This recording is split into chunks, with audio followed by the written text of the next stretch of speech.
WIBC HD2 W298BB, WIBC HD3 W228CX, Indianapolis.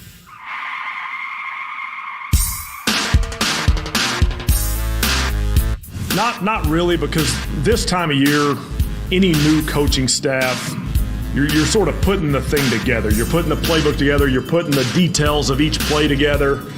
And that has to start at a foundational level. That has to start at a simplistic level, and you build it from there. So we're able to have a lot of conversations as a coaching staff that aren't maybe necessarily player dependent.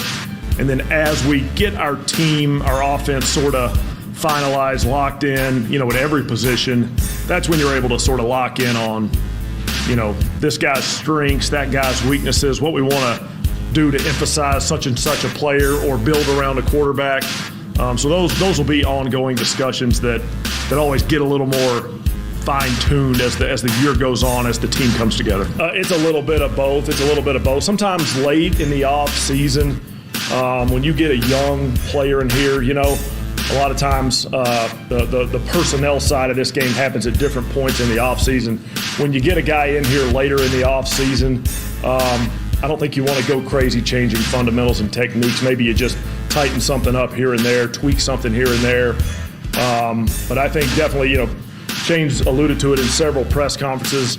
I think we're going to build this thing around the team we have, around the quarterback we have first and foremost. I think that's a staple of how we want to do things.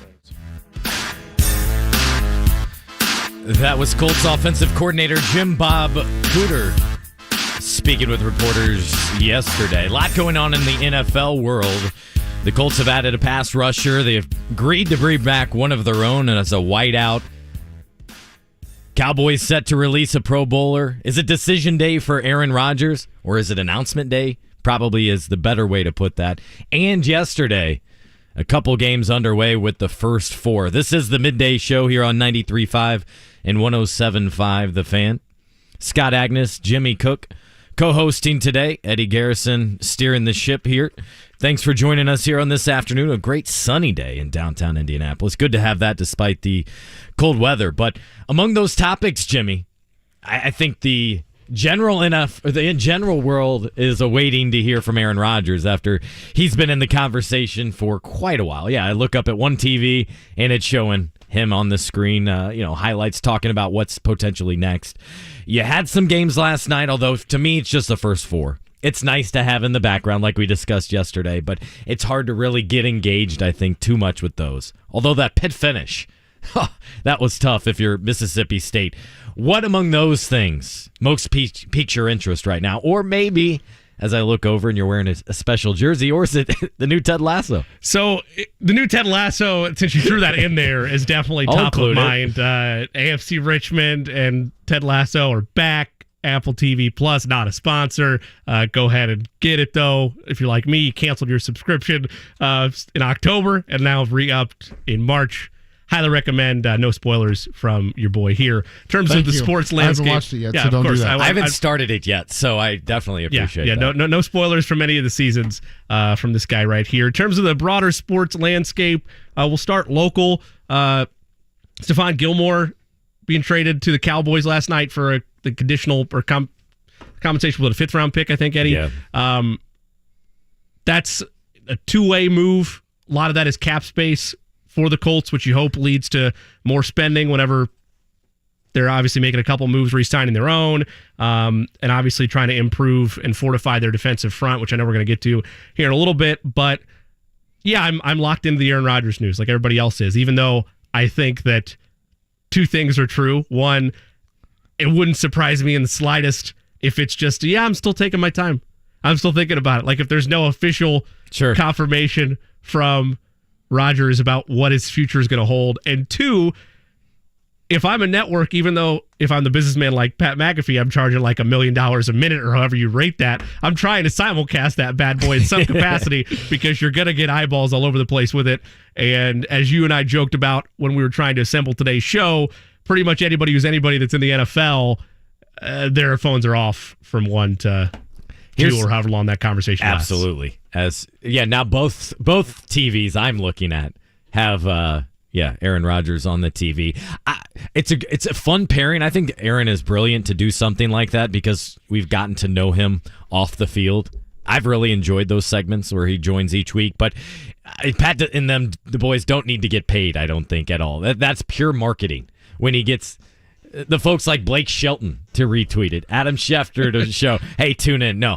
And some things you can just write that off as brilliant marketing and getting him to come on the show. Here's what I'm expecting him to say. Nothing's done yet. It certainly looks like I'll be playing in New York.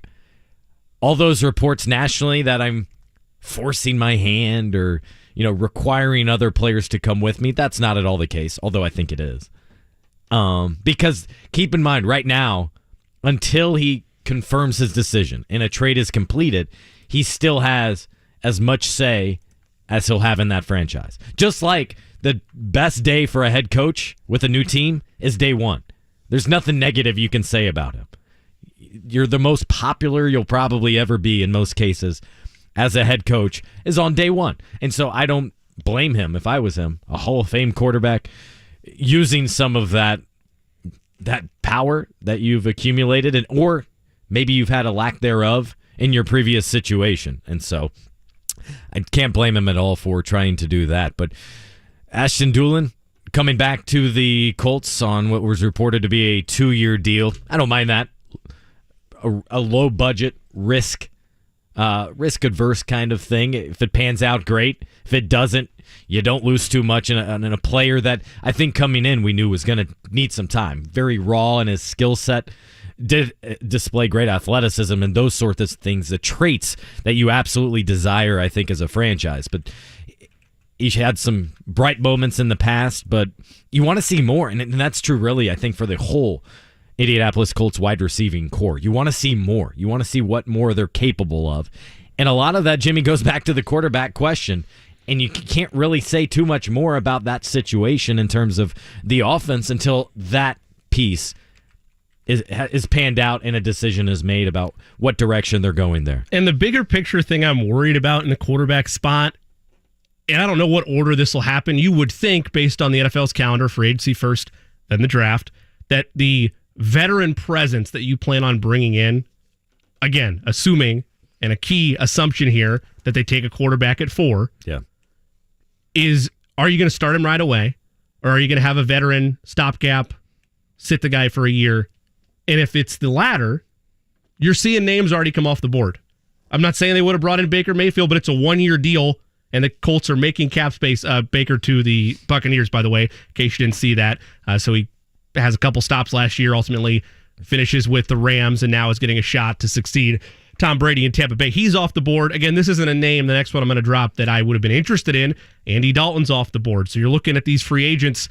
Garoppolo or Carr would have been, I mean, obviously Carr was a trade acquisition, but going after those type of guys would have been, in my mind, the money spent, not a 1-year stopgap. That's a new patchwork guy, a new veteran guy you're bringing in, like your Wentz, like your Rivers, so on and so forth, like your Matt Ryan.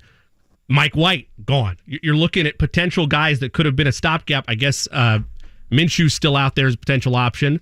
But the more the free agency period progresses, the more it either leans to one of two things. Either the Colts are going to go trade for somebody at quarterback, or whoever they draft in April is going straight feet to the fire, which is fascinating to me because I wonder how much they're going to shore up the offensive line, even though they will expect this new young quarterback that we assume they draft will be able to be more mobile, more agile, and clean up.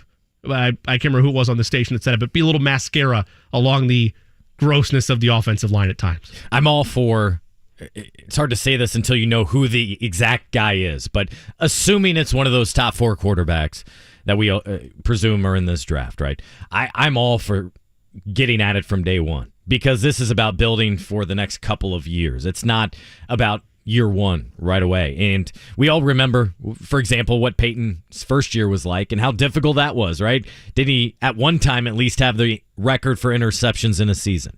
That's going to come when you have someone of that intellect, of that new to the league, right? I think one of the things you see with professional athletes all the time is that first year is not only about figuring out themselves, but it's figuring out their surroundings. It's figuring out the opposing coaches, figuring out what those defenses and cornerbacks and the audibles by the linebacker on the other side is wanting to do and is able to do. And so you got to have those growing pains. Those are necessary growing pains for a young quarterback. So when you're whomever this next guy is in that seat, and hopefully he'll be there for a while, because this will be year 7. 7 straight year, Jimmy, of a different face, different player to begin as quarterback for the Colts on opening day. That's got to end, because that's the position you really, more than anything, need to have stability, need to have continuity. And that also, quite honestly, goes along the same lines with whomever is in his ear, that guy being Jim Bob Cooter. And we heard from him earlier in the open, played by Eddie, as we're starting to hear more from these coordinators that are taking over, almost all new on the offensive side, joining Shane Steichen's staff. Defense, there's stability, and I don't blame them at all because of what they produced last season. Mentioned it on the show yesterday. Defense was good enough to compete, to pile up wins. The offense fell well short of that. The reason I don't get into, and I'm numb to it partially, but the reason I don't get into as much the 7 straight season, which it'll be this year with a new starting quarterback, couple different things. At this point, it's just a number now. It shows a larger picture of, hey, they haven't been able to get the quarterback, which is an important aspect of judging Chris Ballard. But, and you both can correct me if I'm wrong on this, if I'm an odds maker or if I'm giving a percentage, the odds point towards it being highly likely, again, unless they draft and start week 1 a quarterback from this draft class, it becomes highly likely that number is 8 next year. That whoever starts week 1 here in 6 months is not the starting quarterback week 1 in 2024. So that's why that number is more of the mountain of, or the monument to their failings to this point. But it's going to increase again next year unless they take Anthony Richardson, let's say for the sake of argument, and start him week 1. Because to your point, they have to find the answer. They can't keep having new guy after new guy after new guy, having to learn a system, having to adapt, having to get familiarity and chemistry with that locker room and get the results they've gotten. It has to end at some point, but I don't think it ends this season. I don't. It's a quarterback carousel. Yes. My first description was going to be, it's a caramel roundabout. Well done. Hop in, hop out. Who's on this season? Let's go to the next round. All right, you're up. Let's give this a try. I think the Colts now understand, all right, enough with that. We got to move past that. And so barring their quarterback not available at 4, or I guess if it's Anthony, even if it's him, you got to go all in. You have to. I'm not worried about the backup quarterback, because, again, the next couple of years are absolutely about that primary spot and getting that right. And to clarify, it's not about wins or losses there. But what you do want, even more so in my opinion, than a capable player on the field, is that mentor, someone willing to put his arm around this guy, to spend extra time in the film room, to go over the playbook, to explain in great detail. That, to me, is well more important than a guy being able to step up and as a stopgap for 2 games if that quarterback's injured, right? Yeah, and again, I'm not, just to clarify my point, and I know you know this, but in case the listeners don't, do I think backups are valuable? They can be. Look at Kansas City last year. Like, you need sometimes situationally a veteran that can come in and stabilize things for you. But I'm not talking about a backup. I don't care what they do with the backup. I'm talking about assuming they are the type of franchise. I don't know what Ballard's thinking. I don't even know if Ballard's going to take a quarterback in this draft. I really don't. Like, they didn't trade up for his belief. They didn't need to trade up, and he doesn't see that great of a gap between these quarterbacks, clearly. Otherwise, if he had a favorite, I'd like to think he would want to trade up and solve the answer at QB. So if you stand pat at 4, I don't know what the guy's going to do. I'm talking about, let's say they actually do take the quarterback. I don't care who's backing up the rookie. I care about who is in front of the rookie, because I would assume it's a coin toss in today's league. What do? Do you sit the guy, or do you start him right away? Sometimes it has mixed results. Justin Fields, you got to see his raw talent on display last year. Throw him to the Wolves. But you threw him right to the Wolves. Let's go. You don't know, you have a small sample size on that because you don't know how he's going to look this year, but now they're going all in on, okay, we like what we saw from him when we threw him to the Wolves. Let's supply him with a ton of talent. Let's go get him weapons, and let's see what this new season unfolds for him. The Colts are a step behind that, where they don't even have the guy right now, and based on how cautious the organization has been at times, it would not surprise me if it is quarterback at 4, but you're bringing in a veteran during this free agency period right now. Somebody that could, in theory, be your starter, but not a long-term answer like Lamar Jackson or something crazy like that. I'm talking about the Taylor Heineke deal or the Andy Dalton deal or the Baker Mayfield deal, a smaller deal like that. It's a 1-year contract just to be there as a vet. And some of those guys to me don't make sense like a Baker because he's going to have a lot to prove. Sure. He's not going to want to hold hands with the rookie here. Yes. And carry him along. He's out to prove I'm a capable starting quarterback in this league. So that's where I'm sure the Colts are well aware. And that's kind of the type of guy that they have to go out and get. Big show for you here today on the Midday Show. Alan Karpick of Gold and Black will talk Purdue and NCAA tournament. Look forward to a conversation. Zach Keefer of The Athletic. Colts NFL free agency. It's amazing, Jimmy. And this also, again, speaks to the beast of the NFL. Yet at the same time, how they don't care about certain things as long as they're being talked about. Like, you go to the official NFL account, and on Monday, they said, like, today's the day with a signature sign. It's like, well, no, nobody can actually officially sign. I know maybe, fans don't care as much about that, the details. But no, nobody has technically signed. You cannot sign right now. You've reached agreement on deals. I know I'm deep in the weeds here a little bit, but that's one of my pet peeves, and there's been several things I think the official NFL account has done. Jersey swaps on trades that aren't official yet, for example. Some of that can become official this afternoon, being Wednesday. And one of those things also of note that becomes interesting is other teams can start officially talking with Lamar Jackson. That's something they have not been able to do to this point. And so you might be wondering, why is nothing going on with him, or why has there been no movement? Well, for one, he doesn't have a true agent. That's certainly hurting him right now. It's a complicated matter where you need guidance from somebody with contacts and someone that's been around. I'm surprised he hasn't done even a one-off deal, like, not even given the 3 or 4% annually that these agents do. Just hire him for this one specific thing. And then secondly, the other thing here is by not having those conversations with other teams, you're not really sharing your message, getting your side out, right? That's the one reason I think we're lacking his message. But a lot of NFL talk to come here. Still got some of his message yesterday on Twitter. You can tell at least where he's at in that regard. And to me, Jimmy, that was bubbled up frustration. Yeah. That was him taking matters into his own hands. It was him realizing, hey, look, nobody is out there advocating for me, which, by the way, is not happening because he hasn't hired anybody to be out there and advocate for him. Agents have a ton of roles. They wear many hats, some of which, quite honestly, is therapist. It's the guy that's just listening to you rant about your situation. I've heard that many times. Right. But it's also about making sure you're in a good situation. It's about maximizing your value. So many different things that you don't want to underlook, especially when you're a guy of his value that is trying to negotiate, I believe, over $200 million in fully guaranteed. I don't think he'll quite get that far.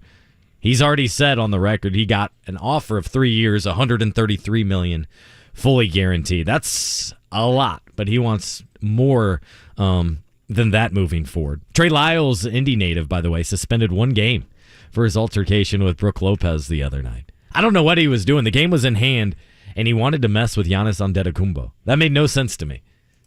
Brooke, being the vet, jumping in between, said, I gotcha. You don't talk to our MVP that way. I think Trey probably knew he messed up right away and wanted to get the heck out of there. But that's a 1-game suspension for him. As I mentioned, you had your Ted Lasso Season 3 come out. I got to get into that here eventually. I know I need to because there's too many, even those that don't post often on social media, who are posting about their excitement level for that. We got 2 more first 4 games going on tonight. Whew. Fairleigh Dickinson and Texas Southern in the 16 matchups. Then Nevada and Arizona State. Last night, did you catch any of these, Jimmy? Corpus Christi by 4 over Southeast Missouri State. And then a much better game, I thought. At least at the end. Actually, yeah, that's true. In the end, it was a better finish. First game was way more competitive. But Pittsburgh holding on to edge Mississippi State by 1, 60-59. And Mississippi State had all the opportunities. A couple shots late. a tip-in opportunity, and they didn't get it to go. That was tough. Yeah, I was texting one of my buddies. Shout out to my friend Colin O'Connor, one of my favorite college basketball. He's not looking pals. forward to St. Patty's Day at all, is he? Kevin O'Connor, Colin O'Connor, but big Exactly. Irish roots there for sure. But anyway, we'll discuss what we're betting or where the setup is, Sure. and we both were, riding the same horses in terms of where our bets were last night, and he kind of summarized that it was quintessential March Madness. It was just the level of drunkenness on both of those games was Right? outstanding, particularly the Pitt Mississippi State game where we have one of those just iconic no, yes threes hit by Pitt late. The draw up by Mississippi State to get that three open in the corner because everybody thought it was either going inside on a lob or they were going to go ball side for a corner three. Just a beautiful look, and hats to Mississippi State for drawing that up on the out of timeout, but I thought that was going down. The putback, I was happy, and Eddie went 3-0 or 2-0 as well, so he went perfect. I went 3-0 yesterday on the college side. That was thrilling, and then the end of Southeast Missouri State. I'm a petty gambler, so even though Eddie mentioned it, Corpus Christi's down their best player. Are you sure you still want to back them? I'm like, yeah, I do. Part of it was because I can't remember who they played, so this tells you how the petty level is strong because I don't even remember who they played. I bet against Southeast Missouri State in their conference tournament final. Thought they had the game won in regulation. Their opponent, they did not. Foot was on the line, went to OT, and so money was out of my pocket because of that. Redemption was had for me last night. Sorry, Simo. See you later. That's all I got. I can't get over that finish. Like Mississippi State had the opportunity. Yeah.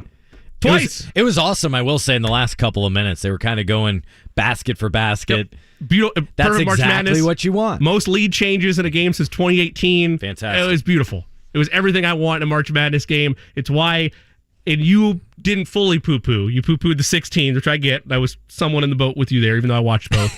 But that's why I love the 11s, because it's the teams that are the last four that are supposed to be in the dance, fighting to get into the real first round.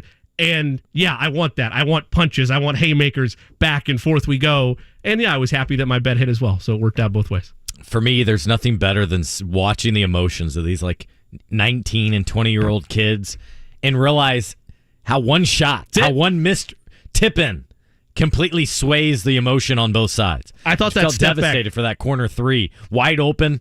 The defense was settled back. They were not clearly going to give up a lob. They're not going to give up anything inside the paint. So they say, go ahead, shoot away. Yep.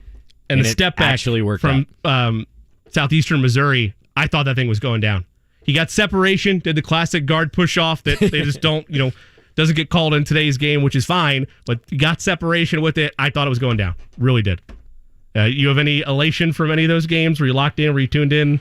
I was able to watch a little bit of the Corpus Christi game and a little bit of Pitt. I didn't get to see the finish in either of those games, though, so which is that's the unfortunate part on my end. You guys done your brackets yet? I have not. I need to get on that here today. I did. Leading in, because you can't wait till tomorrow, by the way. No. You get till 11 a.m. and then something comes up. Yep. That's you got what a I tell phone people. call, you got lunch in the microwave, you totally forget, then it's noon, and you totally screwed up. We have a family bracket challenge, and I run the thing. It's just for bragging rights. There's no big prize at the end, but perhaps that could motivate people more. But I'm texting people like, hey, you better get your bracket done. If you don't do it, Yep. And they're like, when is it due? I'm like, well, technically, you need to get it in by game time starts at 12:15 on Thursday, but don't wait. Do it tonight. Do it tomorrow night. Do not wait until Thursday morning because, yeah, you'll forget. Something will come up.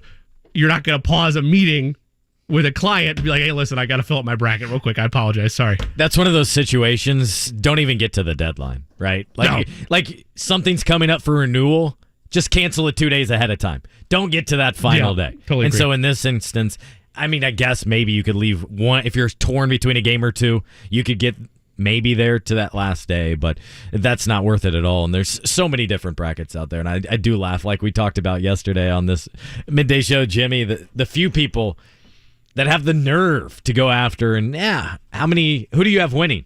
Yeah, I don't know which bracket. Yeah, one of my 10. No, that's not how you play. If they're all, that's not how you do it. This is where I'll make an exception. Okay. I don't do this, but I get it. Because some people take it super seriously, and it's their betting or their version of betting. If you're in 10 bracket challenges and you've spent 25, 50, 75, God forbid, 100 a pop, okay, do all the brackets you want. It's your money. But if you're just, like we talked about, if you're gaming the system just to be like, hey, I still have a perfect bracket, right, just for fun. And to be clear, entries, if you put the same bracket in 5 different pools, I'm great with that. You're good.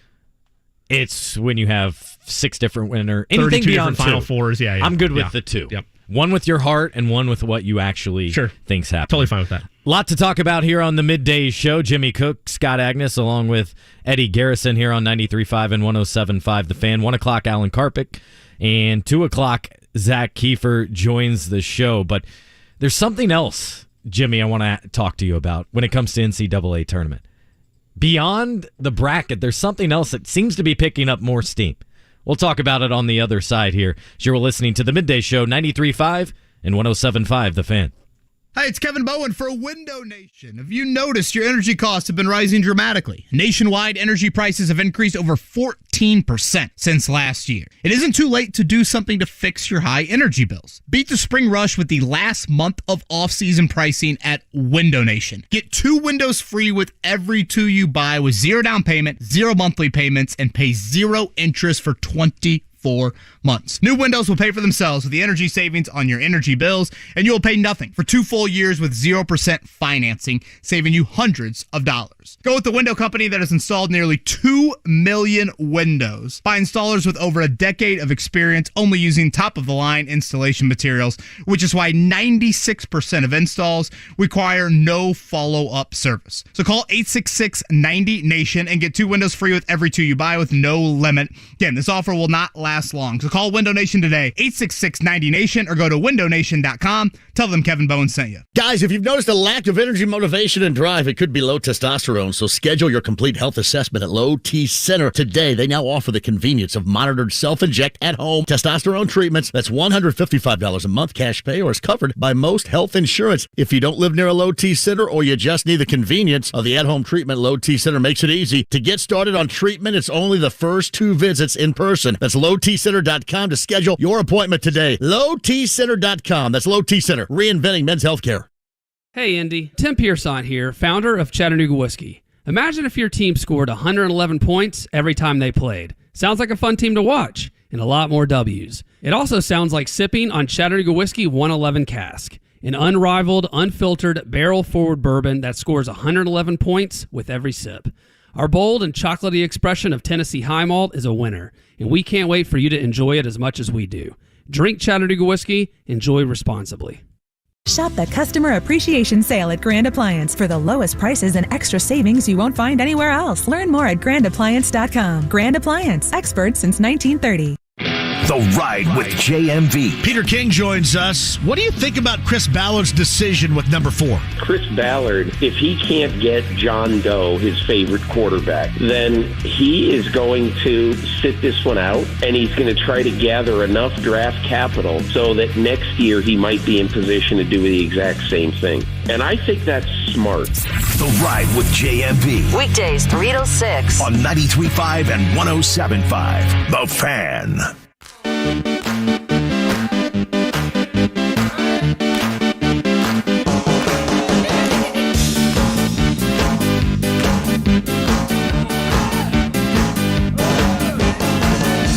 .93.5 and 107.5. The Fan. Jimmy, before the break, I was teasing about something that's beyond brackets that's really taken over at least my phone this week, and that's squares. You know what I'm talking about? With squares for the NCAA tournament.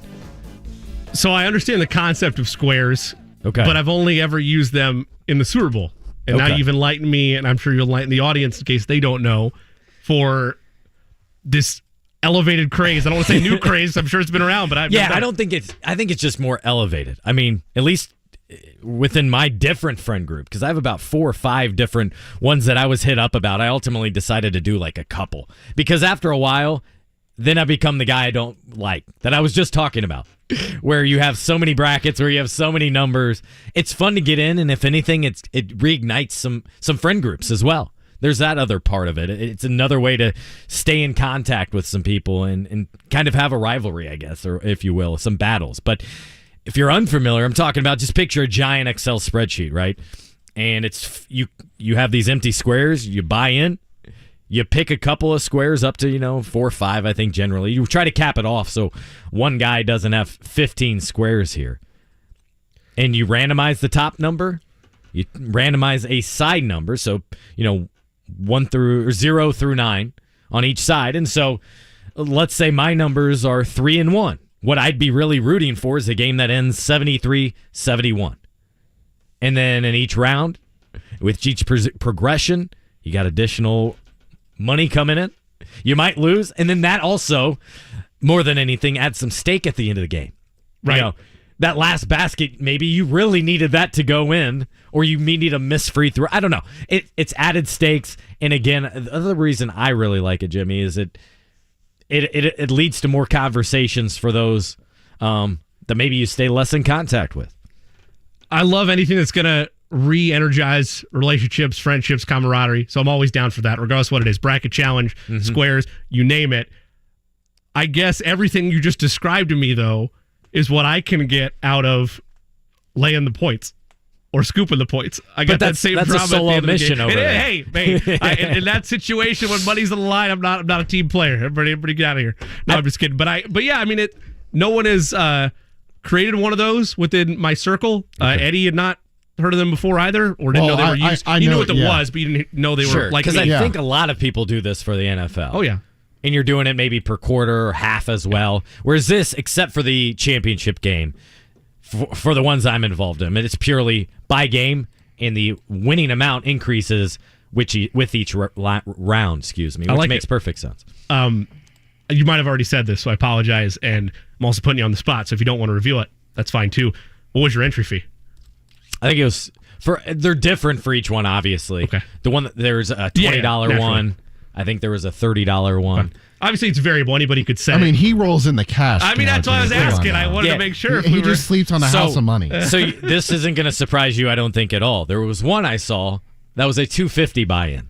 To me, that's pressure. That's no longer fun. It's high stakes. Right. That's a heart attack. And you don't have it is literally chance. Like, not that a normal bet isn't, but at least with a normal bet, whether it's spread, you can do the research. You can game plan and decide how you want to attack it, what angle you want to attack it from there. It's obviously it's better than a lottery ticket, but it's a lot to chance for that amount of money. To me, that's leaving it truly up to chance, as you just said. You cannot influence it. You cannot put in any effort into that. But anyway, if you don't know much about it or you're looking for something to do, I would highly suggest it. I think that's a nice way to stay engaged with the tournament and another way to, I don't know, follow along with a 1 p.m. game maybe that ordinarily you wouldn't care much about.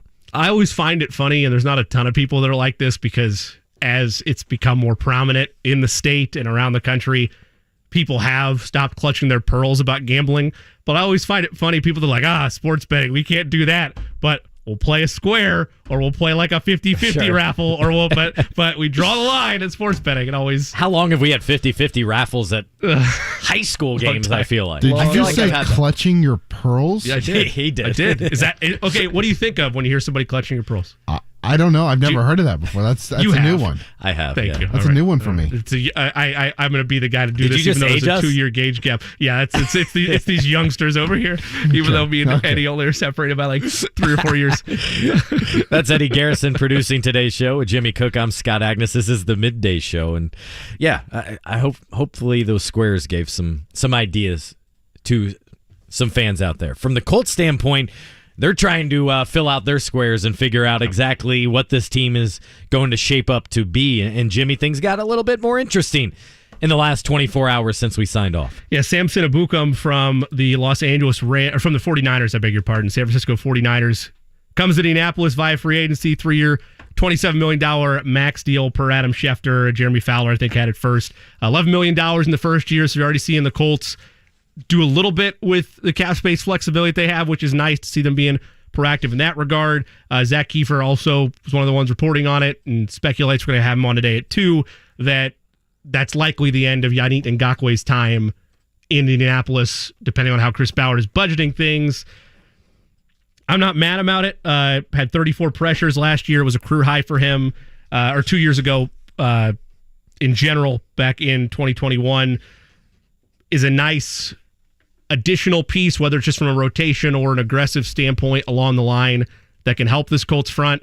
You need to find a way to not regress along that line, because you talked about how the defense was the benchmark or the watermark for this group a year ago. And people want to point to, oh, well, they fell apart towards the back end of the season. You know what?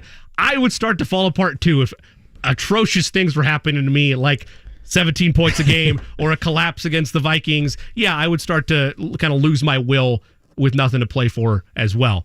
They proved more often than not last year that that's the backbone of this team right now until you figure out things offensively.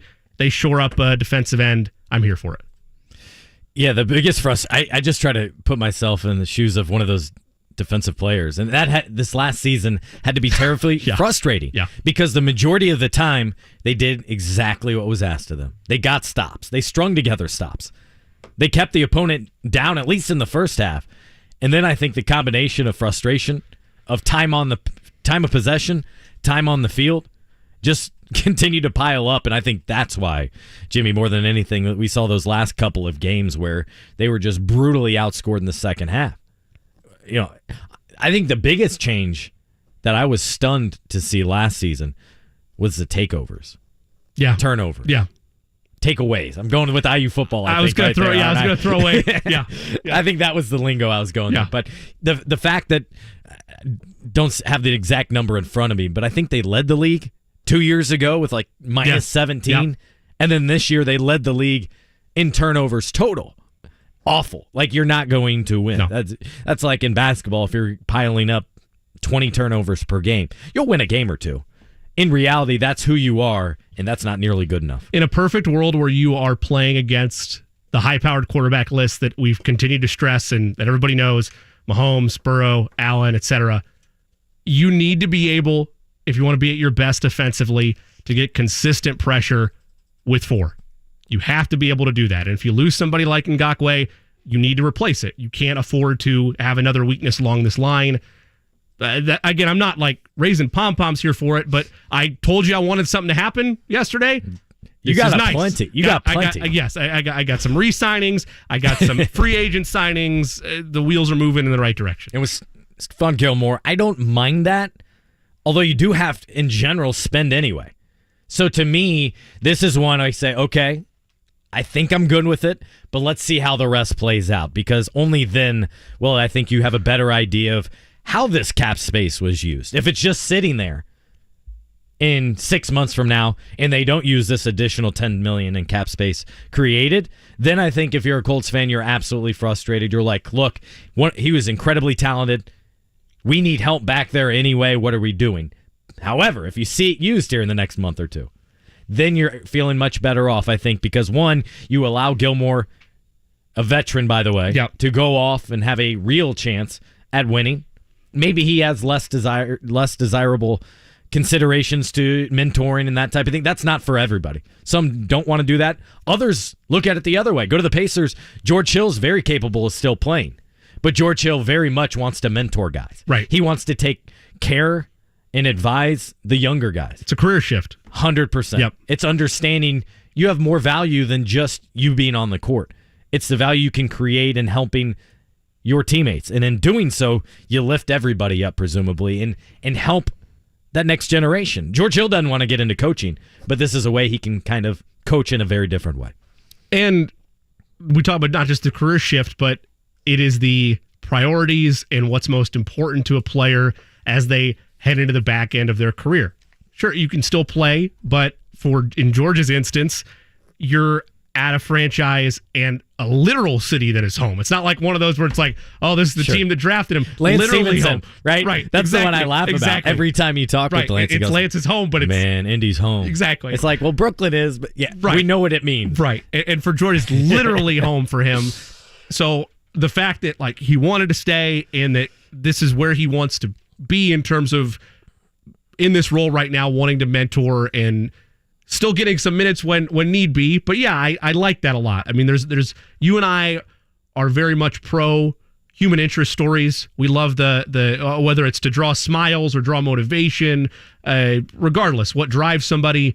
Those are the type of stories that we really love to consume, and a lot of people love to as well. Yeah, we want the winning and we want the reaction pieces after a loss or whatever the case may be. But those type of what makes the roster turn, which straws are stirring the drink, and being able to accept a role like that or transition into a role like that as you're a veteran in any sport is always fun to see. And by the way, I think Gilmore still has a lot more to give. Yeah, to be clear. That is nothing. That's just in addition to what's going on there. But him going to Dallas, and opening I've never up really been $10 million in cap space. I've never really been, and maybe it's just seeing different teams do this. I want to have one lockdown corner ideally, right? Every defense would love to have a number one, a lockdown guy. Outside of that, I view cornerbacks, if you can evaluate them the right way, and it's tough to do, the same way that franchises view quarterbacks, corner and quarter, right? I'm trying to make people know I'm not saying the same thing twice, in that if you can succeed on a rookie or young deal, like you don't need to have just all your money invested in cornerback. I'm not saying the Colts had that, but if you can replace Gilmore with a young piece, whether it's in the draft or whether it is in free agency, that is comparable or close to it, it's not the end of the world for me. I much would rather invest in either your safeties or your front four than giving the entire bag to a group of corners. So I'm not mad about that cap saving move. And what we do know here is Chris Ballard continues to believe, this has been his philosophy and remains it, is you take care of up front on both sides first. And so I think that's right away what Don't we agree saw. as much on the offensive end, but yes, that is what he believes, for sure. And I think now, at least, he admitted, hey, that offensive line was not nearly as good enough. It wasn't good enough, and it wasn't nearly as good enough as we expected going into the year. I think he acknowledged that, rightfully so, in his press conference during the NFL Draft Combine. And so I think that's an area they need to shore up. I saw Zach Keefer tweeting earlier today, and we'll ask him about it as well coming up at 2 p.m. as he joins the midday show here, is right guard. That's something you need to attack and shore up. And there's been also plenty of talk about Ryan Kelly, his future. Is it here? Maybe it's unchanged. Or is that maybe a guy you try to free up some cap space with? He was so good. And then kind of like the rest of the offensive line. I don't put entire blame or anything on just him. But that offensive line regressed. And he, being the center of the offensive line, it starts with him.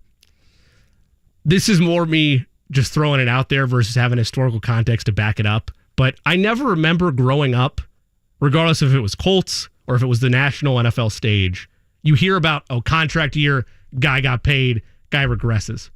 Mm-hmm. I never remember hearing those type of complaints as just outwardly as it is here in Indianapolis with an offensive line, and it not just be fans complaining to complain. Like, it's legitimately factual, and there's a number of pieces of this O-line you can point to. Is it the only thing? No, probably not. It could be coaching. It could be cleaning up a few things here or there, but as you invested all this money in the O-line, everybody's cashing their checks, everybody's going to the bank, the regression has happened. Is it a correlation? I don't know. I don't have the evidence to necessarily say that, but that's what you would say if it was a wide receiver. That's what any fan would say if it was a wideout. If it was a wideout that got paid just a stupid like $25 million a year contract and then went from 1,000-yard seasons to like 800 without an injury, yeah, you'd be a little worried. You'd be a little concerned if maybe it's buyer's remorse now. So what they will do to clean up that O-line and the moves that'll follow are as important in terms of what we're tracking and what fans want to know as what they're going to do at quarterback in April's draft. To your last point, it's absolutely noteworthy with Q because he agreed to that deal. I believe it was right before the season. To me, from afar, I see that as there was no one big thing. There was a number of factors, beginning with instability at quarterback. It all goes back to that with that Colts franchise. That's why so badly they need to shore that up. They had to clean that up and have their guy for the foreseeable future. The other thing is you need that stability on the offensive line. You've had a couple of the guys, Q, Ryan Kelly, Braden Smith, right? But a couple other pieces did not match the expectations that at least the Colts front office clearly said they had going into the season. And so you're at a point here, I think, with this Colts team now, with outside of place kicker, they figured that one out. maybe running back, although you're always looking to add to that department because it's an ever-changing, ever-evolving rotation of backs, I think, with any team. As today we saw reports from Dallas where Ezekiel Elliott expected to be waived here and have a different franchise, move on to a different franchise. Outside of Matt Gay, though, Jimmy, I think every position needs to be reconsidered with this Colts team right now because they're just not good enough. Yeah, especially on the offensive end. And we've stressed that yesterday as well with the hang-ups at wide receiver in terms of the Panthers trading with the Bears and DJ Moore being involved in that, and how much do you value this receiving core? And okay, now that trade's done and gone. Here we are looking at the Colts roster, and you shore up Ashton Doolin, who again, by and large, is you need to have pieces in that receiver room, regardless of what their role is at this point. You're not setting that in stone right now outside of your top guys like Michael Pittman Jr., like what you expect from Alec Pierce next year. You need to have depth. Bringing back Ashton Doolin for the money they did, I'm not mad about that. But where do they go to fill up the other holes with Paris Campbell departing? Is it they have their eyes on guys in the draft? Are they looking at this class of free agents? It's not a star-studded class once you get past the top 2 or 3 names, but there is speed still available out there. Everybody knows this. I'm a Kansas City guy. I get it.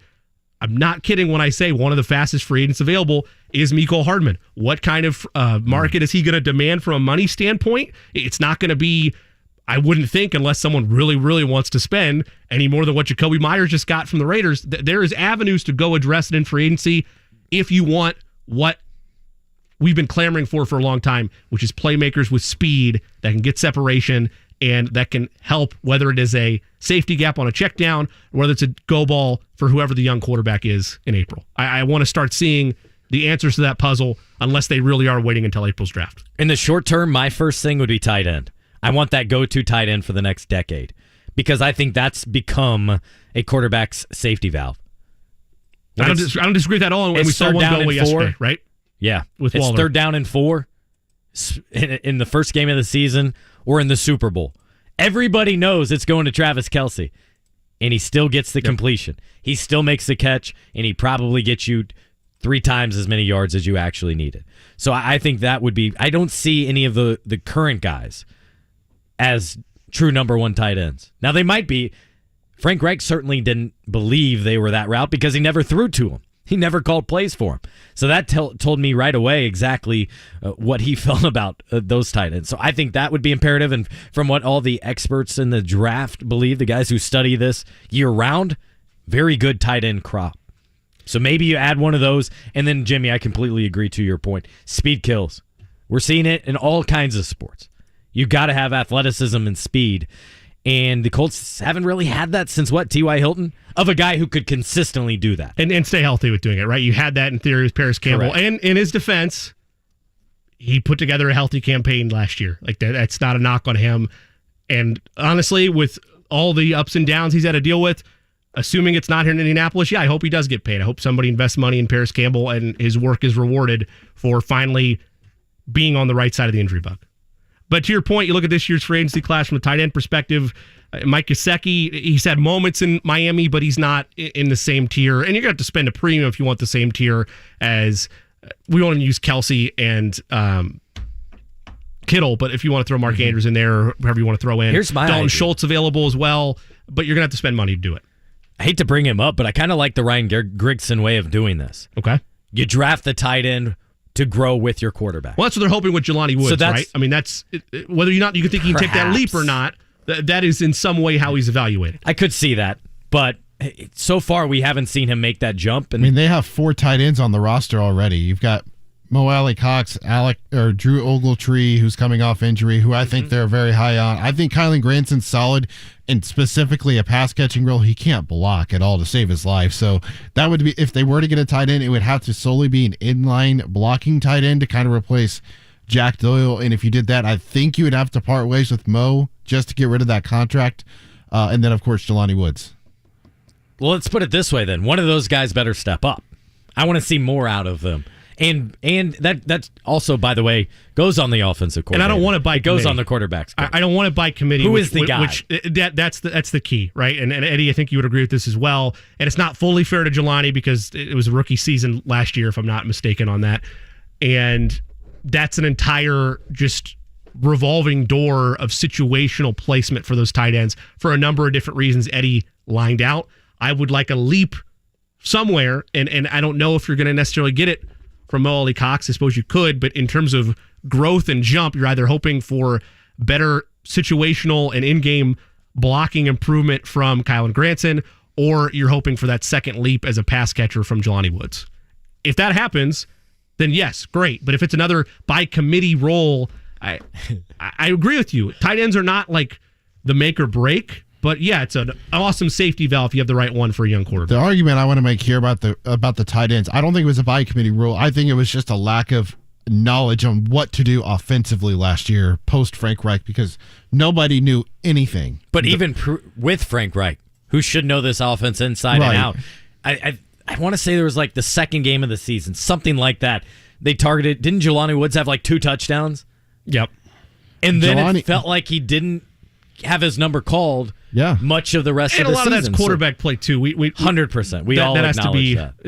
acknowledged as well. I mean, I agree with you, Eddie, and it's a coin flip of what's more to blame, the quarterback, the lack of a true organizational figurehead at head coach, or the tight ends. Who do you blame in that spot? All I'm saying is I want one of them to be the go-to number one without question. I agree. Heading in. And I think we're all in agreement on that. And I think we've seen that from all these championship caliber franchises here lately. I mean, you had that Tom Brady and Gronk, obviously, Kelsey and Mahomes. Philly had a couple of tight ends that they could call up and often would score touchdowns there in the postseason. So to me, selfishly, that's what I would like to see from that end. This is the Midday Show here on 107.5 and 93.5 The Fan. Jimmy Cook and Scott Agness along with Eddie Garrison. How about a little Pacers NBA talk before we turn back to college basketball at 1 o'clock? Alan Karpick of Golden Black Illustrated joining the program. Pacers got 13 games left, trying to wrap things up here on a positive note. Haven't received an update on Benedict Mather and his ankle sprain. I can't imagine if it's up to him, Tyrese Halliburton won't play Thursday. I'll tell you why and a lot more after this. I like to be active, and as you get older, I know it because I am older. You're more prone to injury, and I could not get rid of the pain. QC Kinetics patient Diane Richardson talking about how a hiking injury left her in awful pain. No one wants to live in pain. I certainly don't want to live in pain. I don't have time for pain. Diane had heard about regenerative medicine, so she called QC Kinetics and started treatment right away, and the results were incredible. I couldn't believe it. I honestly was skeptical, but the pain went from a 10 to a 0. QC Kinetics is the nation's leader in using natural biologics, healing properties from your own body to restore and repair damaged joint tissue. There's no surgery, no drugs, and no downtime. The result was phenomenal. I mean, I was not feeling any pain. I'm able to do everything that I want to do. If you have pain from arthritis or injury, this may be the solution you're looking for. Call QC Kinetics now for a free consultation. It was a game changer. Call QC Kinetics, 317-559-PAIN. That's 317-559-PAIN. 317-559-PAIN. Dream homes come in all shapes and sizes. And at TCU, we believe borrowing options should too. There's no one-size-fits-all mortgage. Let our knowledgeable team pair you with your perfect loan solution while you pick the perfect pairing of paint colors for your new place. Plus, save up to $1,000 on closing costs, which means more money for the fun stuff. Together, let's make it yours. Welcome home with TCU. NMLS number 686706, federally insured by NCUA, Equal Housing Opportunity. All loans subject to credit approval and membership requirements. Offer details at tcunet.com/welcome home. He's dribbling around 10 seconds, 9 seconds. Bobby Plum dribbling 6 seconds. Plum going down, jump, shoots from the circle, score! 1 second to game, baby!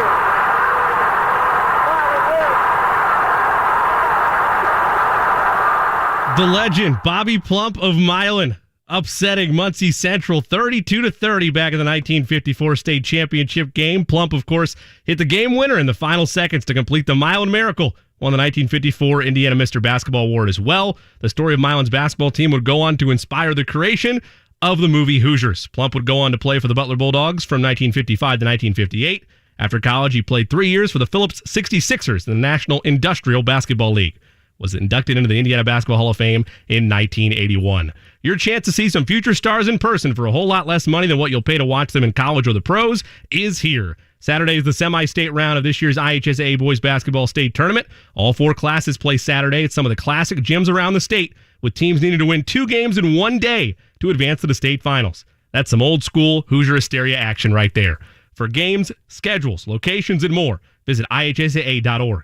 Don't miss it. Nothing compares to attending an IHSAA basketball state tournament game in person. Can you handle the truth about your problem gambling? Is your truth missing work or important events in your life due to gambling? Do you brag about your gambling wins but hide your losses to the people you care about the most? Is gambling a way to escape pressures from home or work? If problem gambling is your truth, text INGAMB to 53342. Again, text INGAMB to 53342. Or face problem gambling by calling 800-9-WITH-IT. That's 800-994-8448. It's JMV, and this week it's 25% off all houseplants and houseplant accessories at Sundown Gardens in Westfield, 186th and Spring Mill Road, sundown.gardens.com.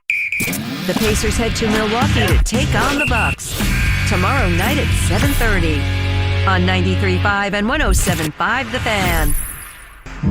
I've got sunshine on a cloudy day. When it's cold outside, I've got the month of May. 93.5 and 107.5 The Fan. You said, what can make me feel this way? Welcome back to the Fan Midday Show. Time flies when you're talking Colts free agency. We're up against it. We're going to step away. We come back. Alan Karpick, the president and publisher of goldenblack.com, will join us, give us a preview of Purdue's path, as well as looking back on their Big Ten tournament dominance. Alan Karpick, Golden Black, with us on the Fan Midday Show next. Paid non-attorney spokesperson. This ad is paid for by the settlement specialist. Attention all current and former firefighters, including civilian and military firefighters. If you or someone you love was exposed to chemical-based firefighting foam, or AFFF, and were diagnosed with cancers such as bladder, kidney, prostate, testicular, and pancreatic cancer, you may be entitled to significant compensation. Call 800-615-3064 now to see if you qualify. Chemical-based firefighting foam, or AFFF, has been used for decades to fight fires because it's highly effective at extinguishing petroleum and jet fuel fires. But studies have shown that chemicals used to make AFFF are highly toxic to humans. The Centers for Disease Control and American Cancer Society have reported that these chemicals may be linked to various cancers. If you or someone you love was exposed to chemical-based firefighting foam, call now, as you may be entitled to significant compensation. Don't wait. Time is limited. Call 800-615-3064 now to see if you qualify. Call 800-615-3064. 800-615-3064. 800-615-3064. A new career offers new beginnings and unlimited opportunities. Begin your career with Eskenazi Health, ranked as Indiana's top hospital for community benefit by the Lown Institute. At Eskenazi Health, our patients are treated with compassion and skill. That's why Eskenazi Health is looking for professionals who share our mission and have a passion for serving their community. Enjoy excellent benefits, competitive pay, and unwavering leadership support. Learn more about Eskenazi Health careers at eskenazihealth.edu/careers. Chapters of this story take a whole month to tell. This is May. It starts with twists and turns on the IMS road course for the GMR Grand Prix. Then PPG presents Armed Forces Indy 500 qualifying and the Firestone Fast 6 shootout. May continues with Indy's biggest party, Miller Lite Card Day. And all roads lead to the 107th running of the Indianapolis 500, presented by Gamebridge. This is where heroes become legends and legends become legendary. This is May. Buy now and save. Get tickets at IMS.com. Hey, it's Dan Dockich here. You know, for years on my radio show, I asked people to help me out. I needed a treatment, aches and pains. I couldn't lose weight. Well, guess what? I found a solution. I did. Affinity Whole Health. All you've got to do is go to feelgreatindy.com and look into it for yourself. The testosterone program that I am on has been a godsend. I've missed no workouts in 6 months. No more aches and pains. And I have lost weight. FeelGreatIndy.com is the place to go. Get started just like I did. Hey, fellas, need an annual health exam for work, or you just want to prioritize your health this year? I recommend Low T Center to get your complete health assessment. They check all your levels, not just testosterone, and typically completely covered by most health insurance. And if you're not insured, it's less than $100 for full labs and an office visit with the provider. Low T Center specializes in men's health, making it quick and easy. That's lowtcenter.com to book your appointment online. Low T Center, reinventing men's health care. Hey, Indy. Tim Piersont here, founder of Chattanooga Whiskey, the only Tennessee high malt. Try Chattanooga Whiskey 111, the unfiltered 111 proof bourbon with notes of chocolate-covered cherries and rich caramel. We hope you love it as much as we do. Drink Chattanooga Whiskey, enjoy responsibly. 93.5 and 107.5, The Fan. WIBC HD2 W298BB, WIBC HD3 W228CX, Indianapolis. The Pacers head to Milwaukee to take on the Bucks tomorrow night at 7:30 on 93.5 and 107.5 The Fan.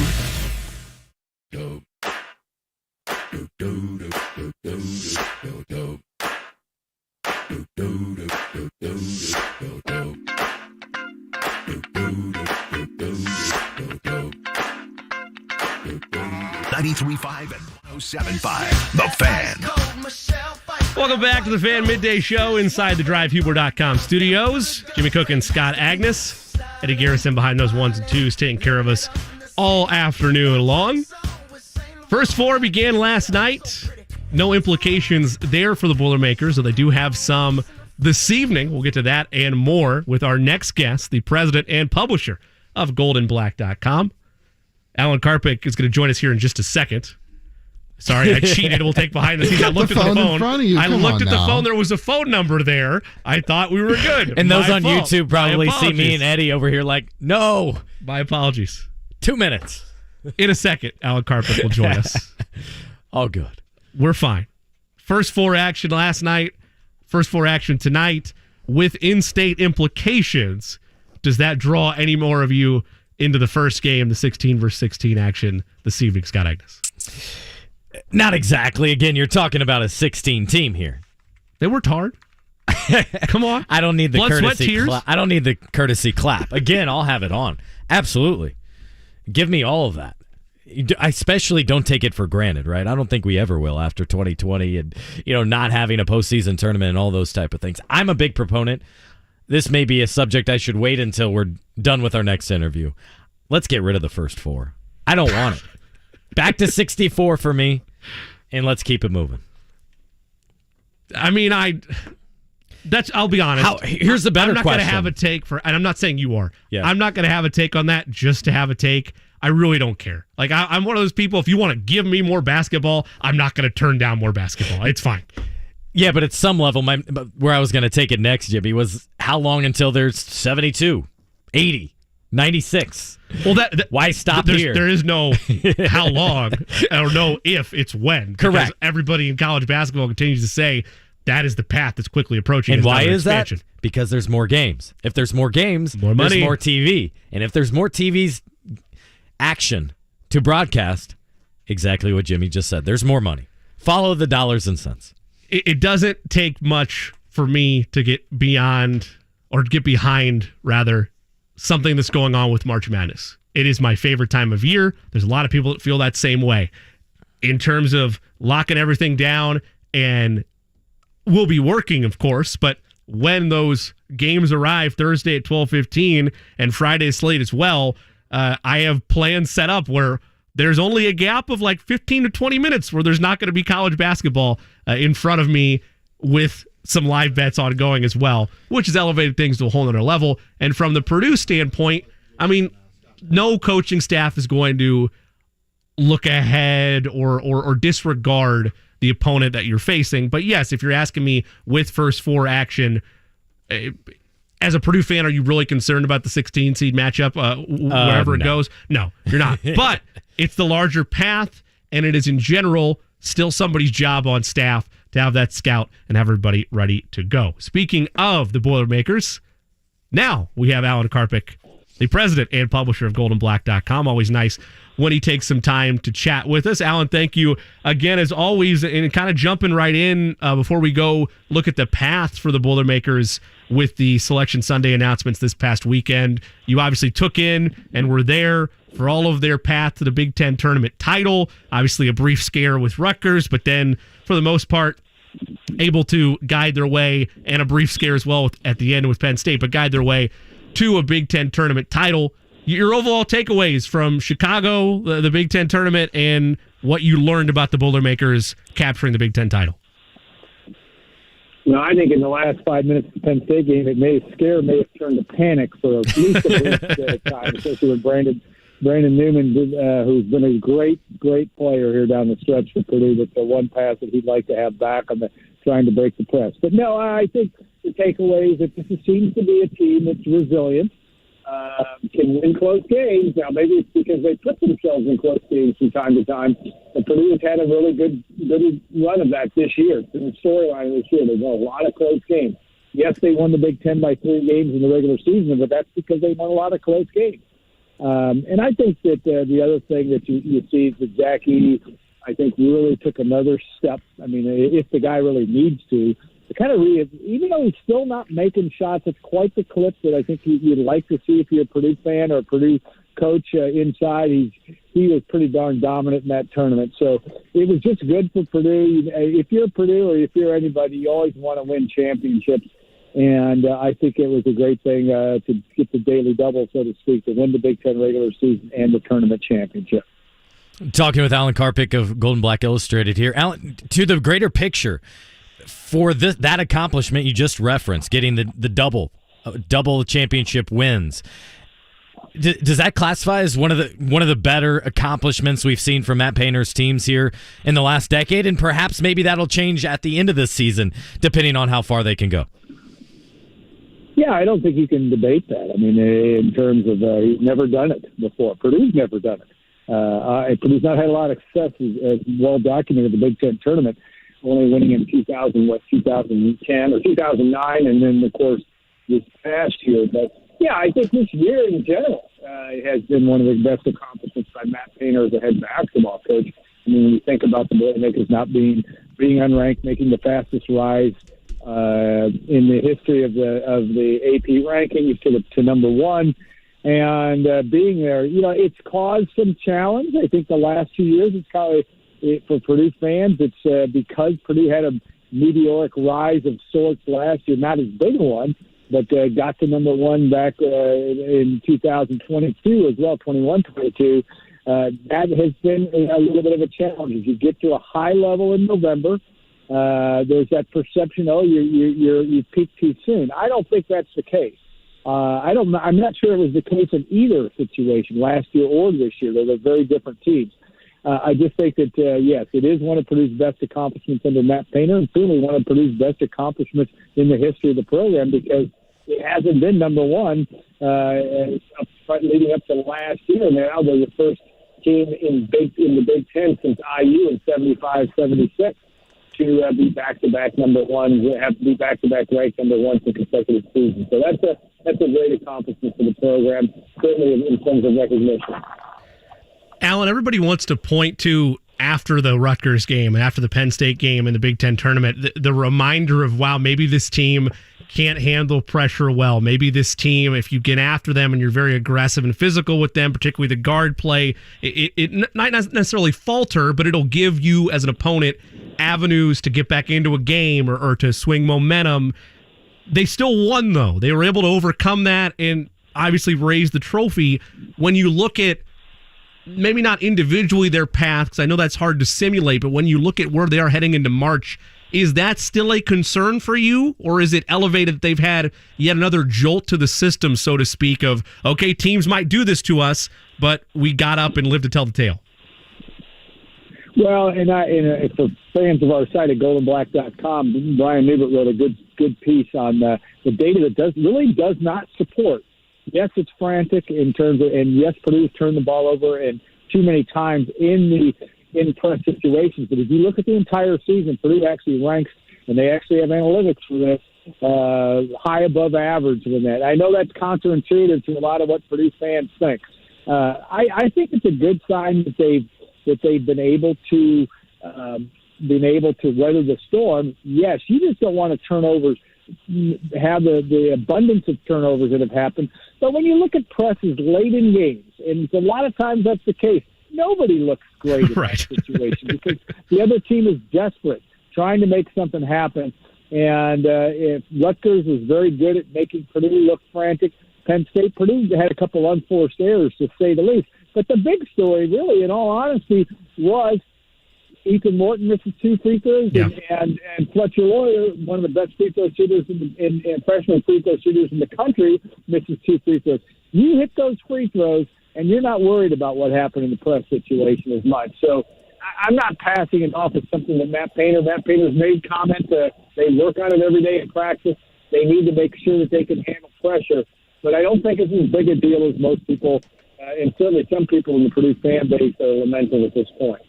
Talking about Purdue with Alan Karpick of Gold and Black Illustrated. Alan, is it as simple as this team will go as far as Zach Edey will take them this postseason and avoiding foul trouble and avoiding maybe or trying to get past maybe a matchup that doesn't favor them as well?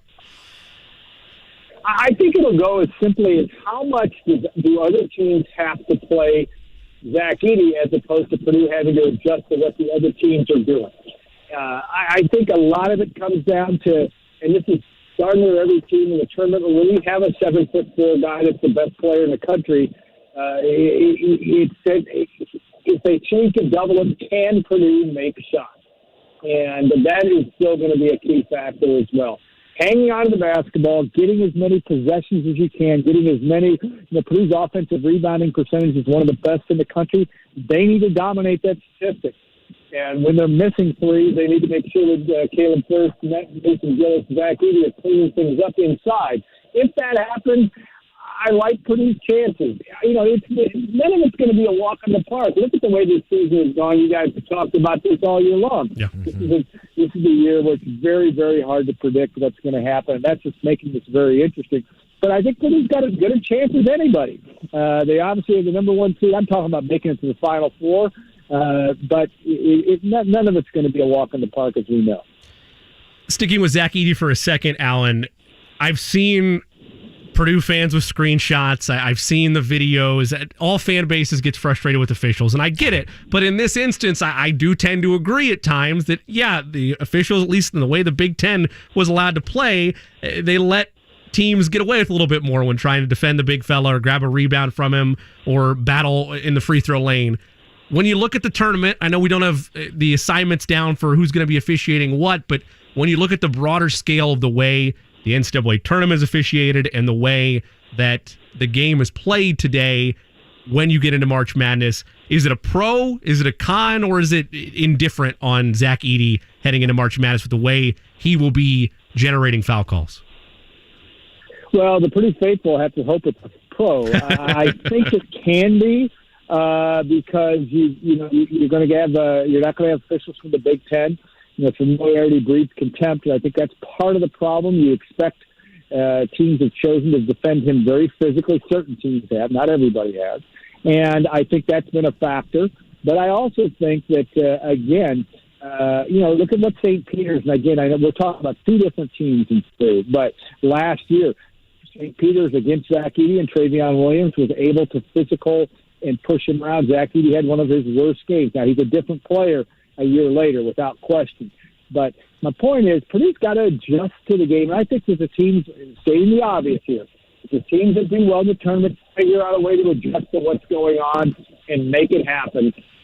There's so many teams in the country that can stop Zach Edey inside. Purdue is very good, has been for most of the season, at getting the ball inside and do that. But you can't have a day where Braden Smith, and yet they did and won a game, but Braden Smith and Fletcher Lawyer go 1 for 16 between the two of them, or whatever they did in the Big Ten tournament.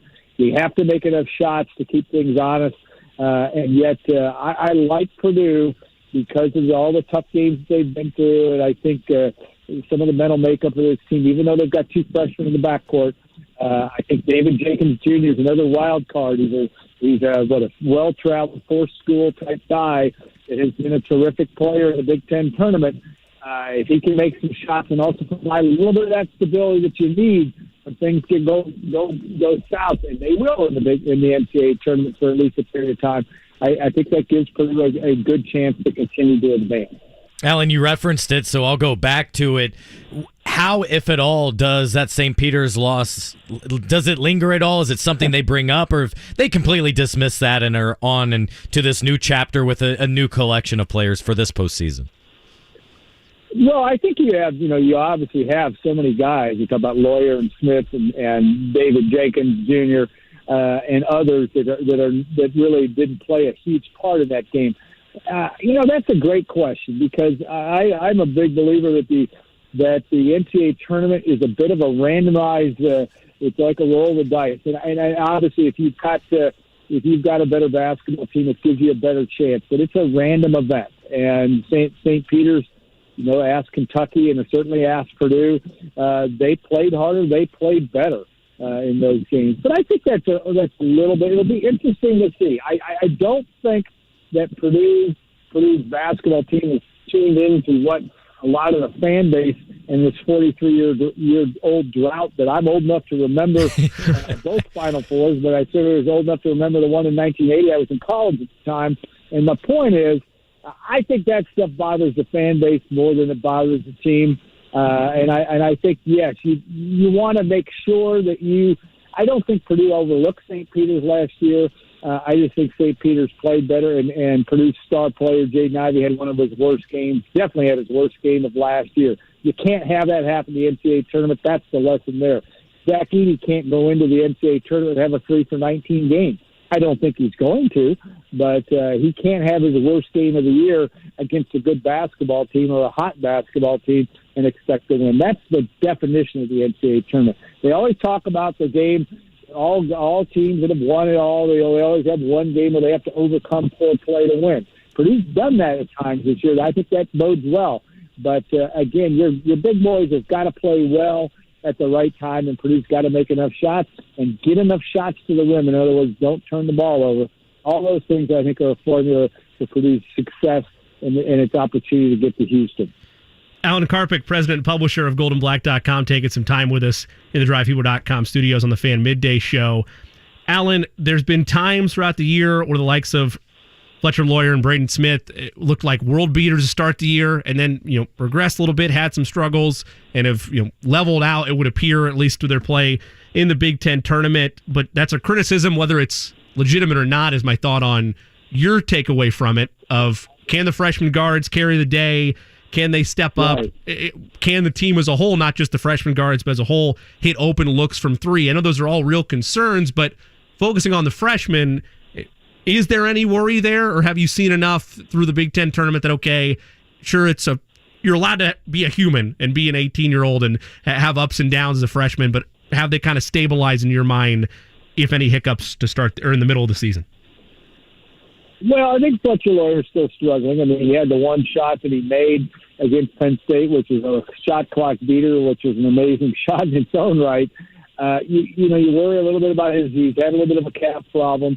I think confidence is a big thing, but I also think David Jenkins Jr. has come in and maybe calm the waters there in replacement of Lawyer. Smith has really been really good. Now, there have been days, and like anybody else, there are days when he does not shoot it well, or he has a 1 for 8 day. But go and look at his numbers, assist to turnover. For the most part, it's been extremely good. They are both freshmen. This is a new experience. This is a harrowing experience if you let it get to you. But these guys are both extremely confident guys. And I also think Matt Painter will be careful about, if he sees signs that Fletcher Lawyer's not getting the job done, he's going to go to David Jenkins Jr. without question. He's already started to do that. But I don't anticipate he'll change the starting lineup with Lawyer.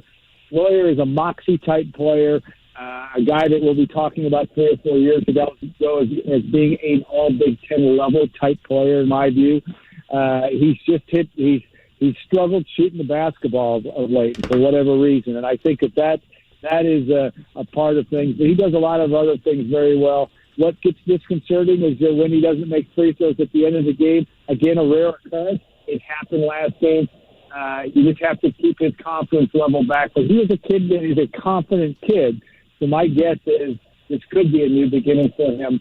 One thing comment I'll make, and that is that back in 2019, Carson Edwards, 28% shooting from three-point line in Big Ten play. There were fans on our message boards calling for Matt Painter. Matt, what are you doing? How can you keep playing Carson Edwards? Well, your ticket to at least getting within one bounce in the Final Four against Virginia was Carson Edwards.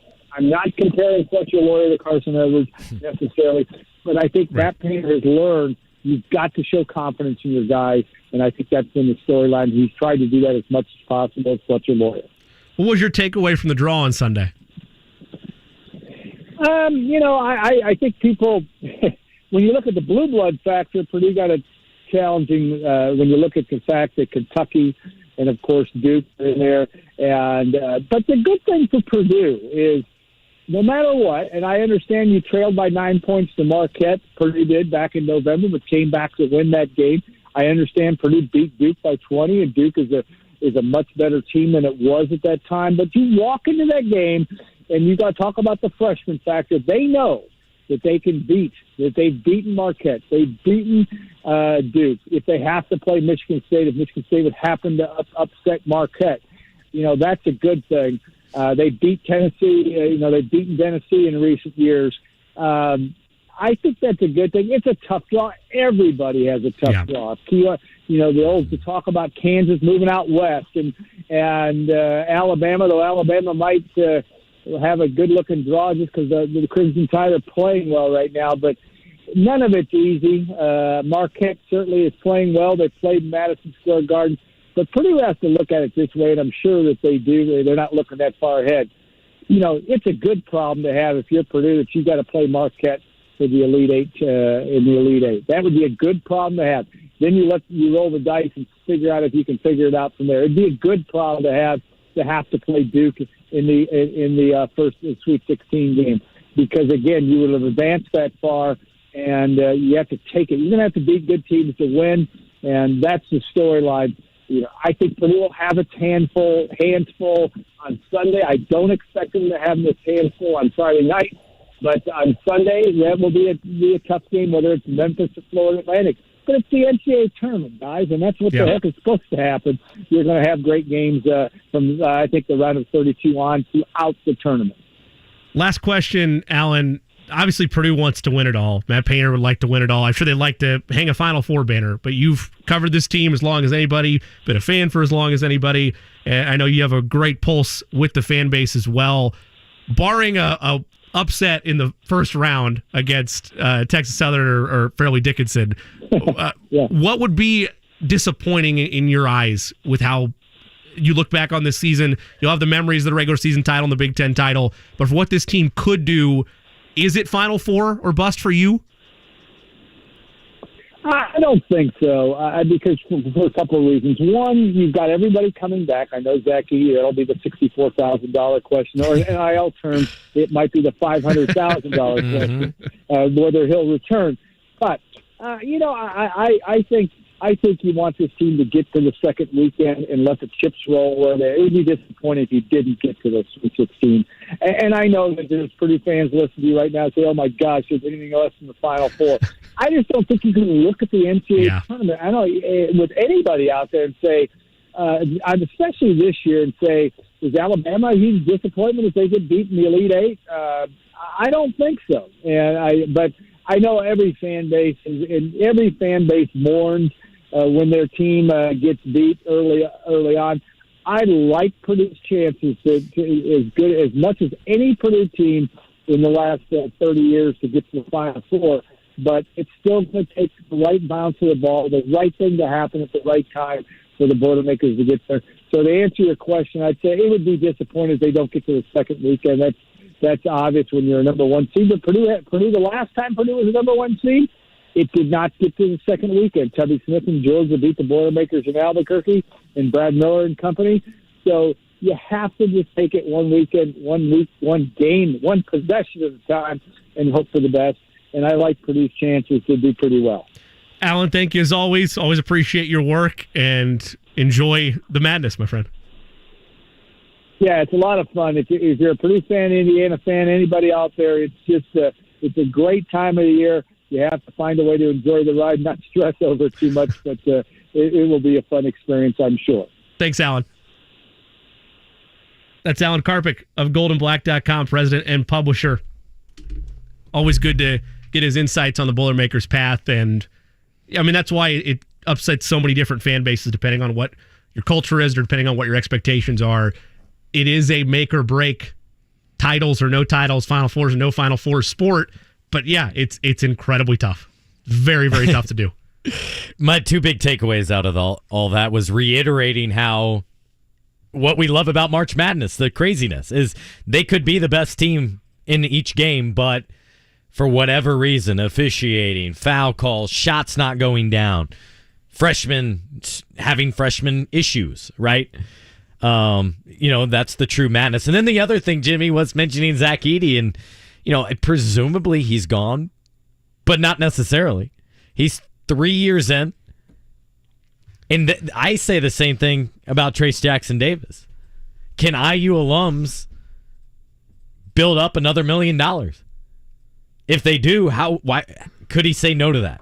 He would have another year of eligibility. He does have another year of eligibility. Through NIL, if alums and local companies and all that can give him, say, $2 million, would he stay? I'd be really surprised. Not that if they could get the money. They'd get the money. But no problem there. I'd be surprised if he stayed based on just the way senior night played out, the way the rest of the season has played out. I'd be surprised if he came back. I would not be surprised if Zach Edey came back. And maybe that is the Indiana fan of me, like an until I see the body type of thing. But yeah, until I see Zach Edey not in a Purdue uniform or whenever the deadline is to make that type of decision, yeah, that wouldn't surprise me. And I don't blame Edey. I don't. Here's the craziest I wouldn't thing. blame Trace. Yeah, no, not at all. I mean, two of the most prideful programs in the sport get an opportunity to have a rare additional year. Basically would be your COVID year. Yeah, I'm not going to be mad at either one if they did. I'd be more surprised, though, if Trace did than Zach. It'll be interesting more in the next couple of months after the NCAA tournaments, once we have a clearer picture, I think, of maybe what their trade value is. I've said all along, really since Trace's freshman year, that if he was able to go through the true process where you have your pre-draft workouts with different teams, that's where he'll shine way more. That's where he'll be able to really leave his mark with different franchises. And so I think as he goes through that, he'll be able to get a better picture of where he exists. And on the other side, for Zach Edey, what's fascinating about it is if this was not even 3-5, maybe, let's say 5 years earlier, he's a lottery pick, right? Yeah. Big man who does things others cannot, who can literally cut down the net for their Big Ten title game without a ladder. Those are unique skill set that everyone covets. That's Scott Agness. I'm Jimmy Cook. We're going to take a quick break. When we return, the tweets are happening. The comments are being made. Did something happen? I must have missed it. We'll see where this is not even a great tease because you know who it is. 1-star quarterback making rumblings potentially. We'll update you on those conversations and more after this on the Fan Midday Show. Hey guys, looking for a reason to spend 3 days on the couch watching basketball? Schedule your vasectomy at Urology of Indiana for a Thursday or Friday, then sit back, relax, and catch some games over the weekend while you recover. It may be the only time your wife approves of hoarding the couch and the remote control. Vasectomies at Urology of Indiana are simple and typically take only about 15 minutes. Soon after, you'll be out the door and on your way home. During your recovery, you'll take ibuprofen and be back to your normal activities in 3 days. The docs at Urology of Indiana are board certified and perform vasectomies every day of the week, all year long. They're pros at what they do.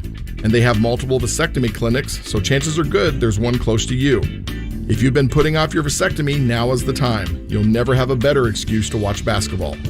Call Urology of Indiana or visit vasectomyindy.com for information and to schedule an appointment. That's vasectomyindy.com. Hi, it's Kevin Bowen for Window Nation. Have you noticed your energy costs have been rising dramatically? Nationwide, energy prices have increased over 14% since last year. It isn't too late to do something to fix your high energy bills. Beat the spring rush with the last month of off-season pricing at Window Nation. Get 2 windows free with every 2 you buy with 0 down payment, 0 monthly payments, and pay 0 interest for 24 months. New windows will pay for themselves with the energy savings on your energy bills, and you will pay nothing for 2 full years with 0% financing, saving you hundreds of dollars. Go with the window company that has installed nearly 2 million windows by installers with over a decade of experience only using top-of-the-line installation materials, which is why 96% of installs require no follow-up service. So call 866-90-NATION and get 2 windows free with every 2 you buy with no limit. Again, this offer will not last long. So call Window Nation today, 866-90-NATION, or go to windownation.com. Tell them Kevin Bowen sent you. Spring in Indy. And since 2001, Rhino Shield has been covering Indiana homes and businesses. Just ask Mike. Was watching TV one night and saw the Rhino Shield ad. And I thought, well, if they can do a house, they can probably do a building. And Rhino Shield's not paint. It's better. So they came out and they gave me a price, showed me how the Rhino works, how it lasts, and how the guarantee works. Business owners, you too can get the 25-year protection of Rhino Shield right now for 15% off the regular price. They started on the building. They waited for us to leave, and they worked Saturday and Sunday so they wouldn't affect our business at all. This was the great part of it. I came back Sunday night, and you couldn't even tell they were here. There was no paint on the ground. They did a fantastic job. Here's owner Shane Smith. This offer is limited, so call me at 888-RHINO-41. That's 888-RHINO-41. Don't paint. Don't vinyl. Go Rhino. Hey, don't vinyl, go Rhino Shield. Never paint your house again. Rhino Shield. If your wedding anniversary is approaching, that means a visit to Barrington Jewels in Clearwater Crossing. You have to see the truly one-of-a-kind creations. You'll find unique anniversary bands and the finest watches, all at great prices with special financing available. Always shop Barrington Jewels first. Consider upgrading her diamond, a truly special way to show your love.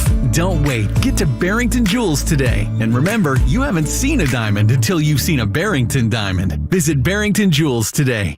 JMV here for Get 'em Associates. 2023 is going to be that year for that custom remodel. So you stayed in your home during the housing boom or bought that home knowing you wanted to make that one change. Jason Get 'em and his team will provide a consultation about your custom remodel, interior and exterior, kitchens and baths, screen porches, and more. That's Get 'em Associates. 35 years of experience serving Central Indiana. Check their Google reviews and find them online. That's getem.com, GETTUM.com. Tell them JMV sent you.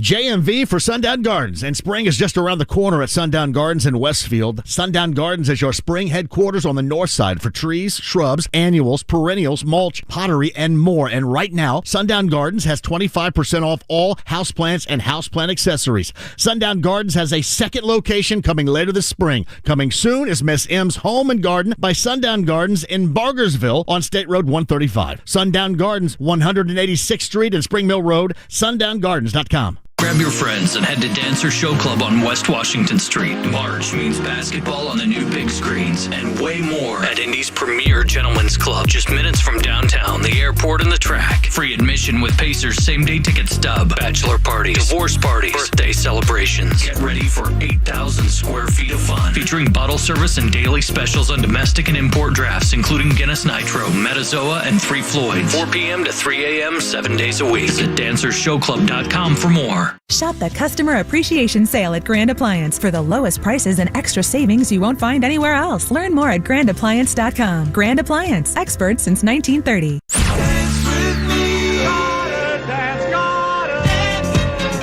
The state has no wallflowers in this year's dance. It's the big dance. Purdue. Zach Edey for Purdue. IU. Trace Jackson Davis for IU. Anyone could win this year. Purdue was number 1 for a while. IU beat Purdue twice. Check your dance card regularly. You don't know what you're going to get. It does just matter who they're matched up against. 93.5 and 107.5. The Fan.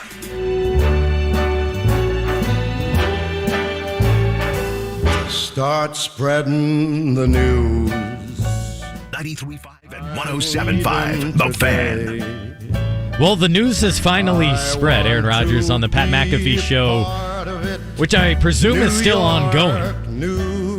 Aaron saying, since Friday, my intention was to play for the New York Jets, and right now it's all about figuring out compensation between the Jets and the Packers. And as I was kind of talking here between the break, Packers don't have much to sit on right now. They don't have much leverage at all. They want to move off of Aaron. According to Aaron, he said that was true. He went into his darkness retreat, and 90% felt like he was going to retire, came out of it, and apparently the Packers felt differently, according to Aaron Rodgers in his ongoing interview right now. So, Jimmy, we have that answer. Aaron Rodgers said his decision was really made Friday. This was not decision day. His decision was already made. He wanted to go on that show to clarify his position, and it sounds like maybe air some grievances. He spoke highly of Jordan Love, who's now taking over. This is just all so eerie, all so familiar of what went down with Brett Favre and the Packers so that Aaron Rodgers could take over and see what he could do. But now we have some clarity, and I think that's the best thing is that, you look above on the TVs, on the various networks, and this is what everybody's talking about. We know NFL is the beast. It's the number one driver. That's why there's 500,000 people tuned in to that interview. And so now it's very interesting, too, to just see this kind of shakeup. And the biggest winners, perhaps, in all this, Chicago Bears, as they lose their owner. He had dominated that series. I always love that back and forth. And those are the things you miss out on. I think of the NBA and what I cover primarily, you don't have any rivalries anymore. That was a fun one because at least it was kind of Aaron Rodgers against the Bears fans, because it certainly, outside of maybe your old-timer fans, it couldn't be much of a rivalry because the Bears hadn't won anything in the last decade. Your thoughts? So the Favre comparisons are always going to be there for a number of different reasons. The retirement or taking some time, less dramatic in terms of definitively, like that never happened, right? Never happened definitively. I'm done. I'm out. I'm retiring. In part because the Packers at the time basically gave Favre an ultimatum around this time of year. Hey, you need to know what you're going to do. Make your decision.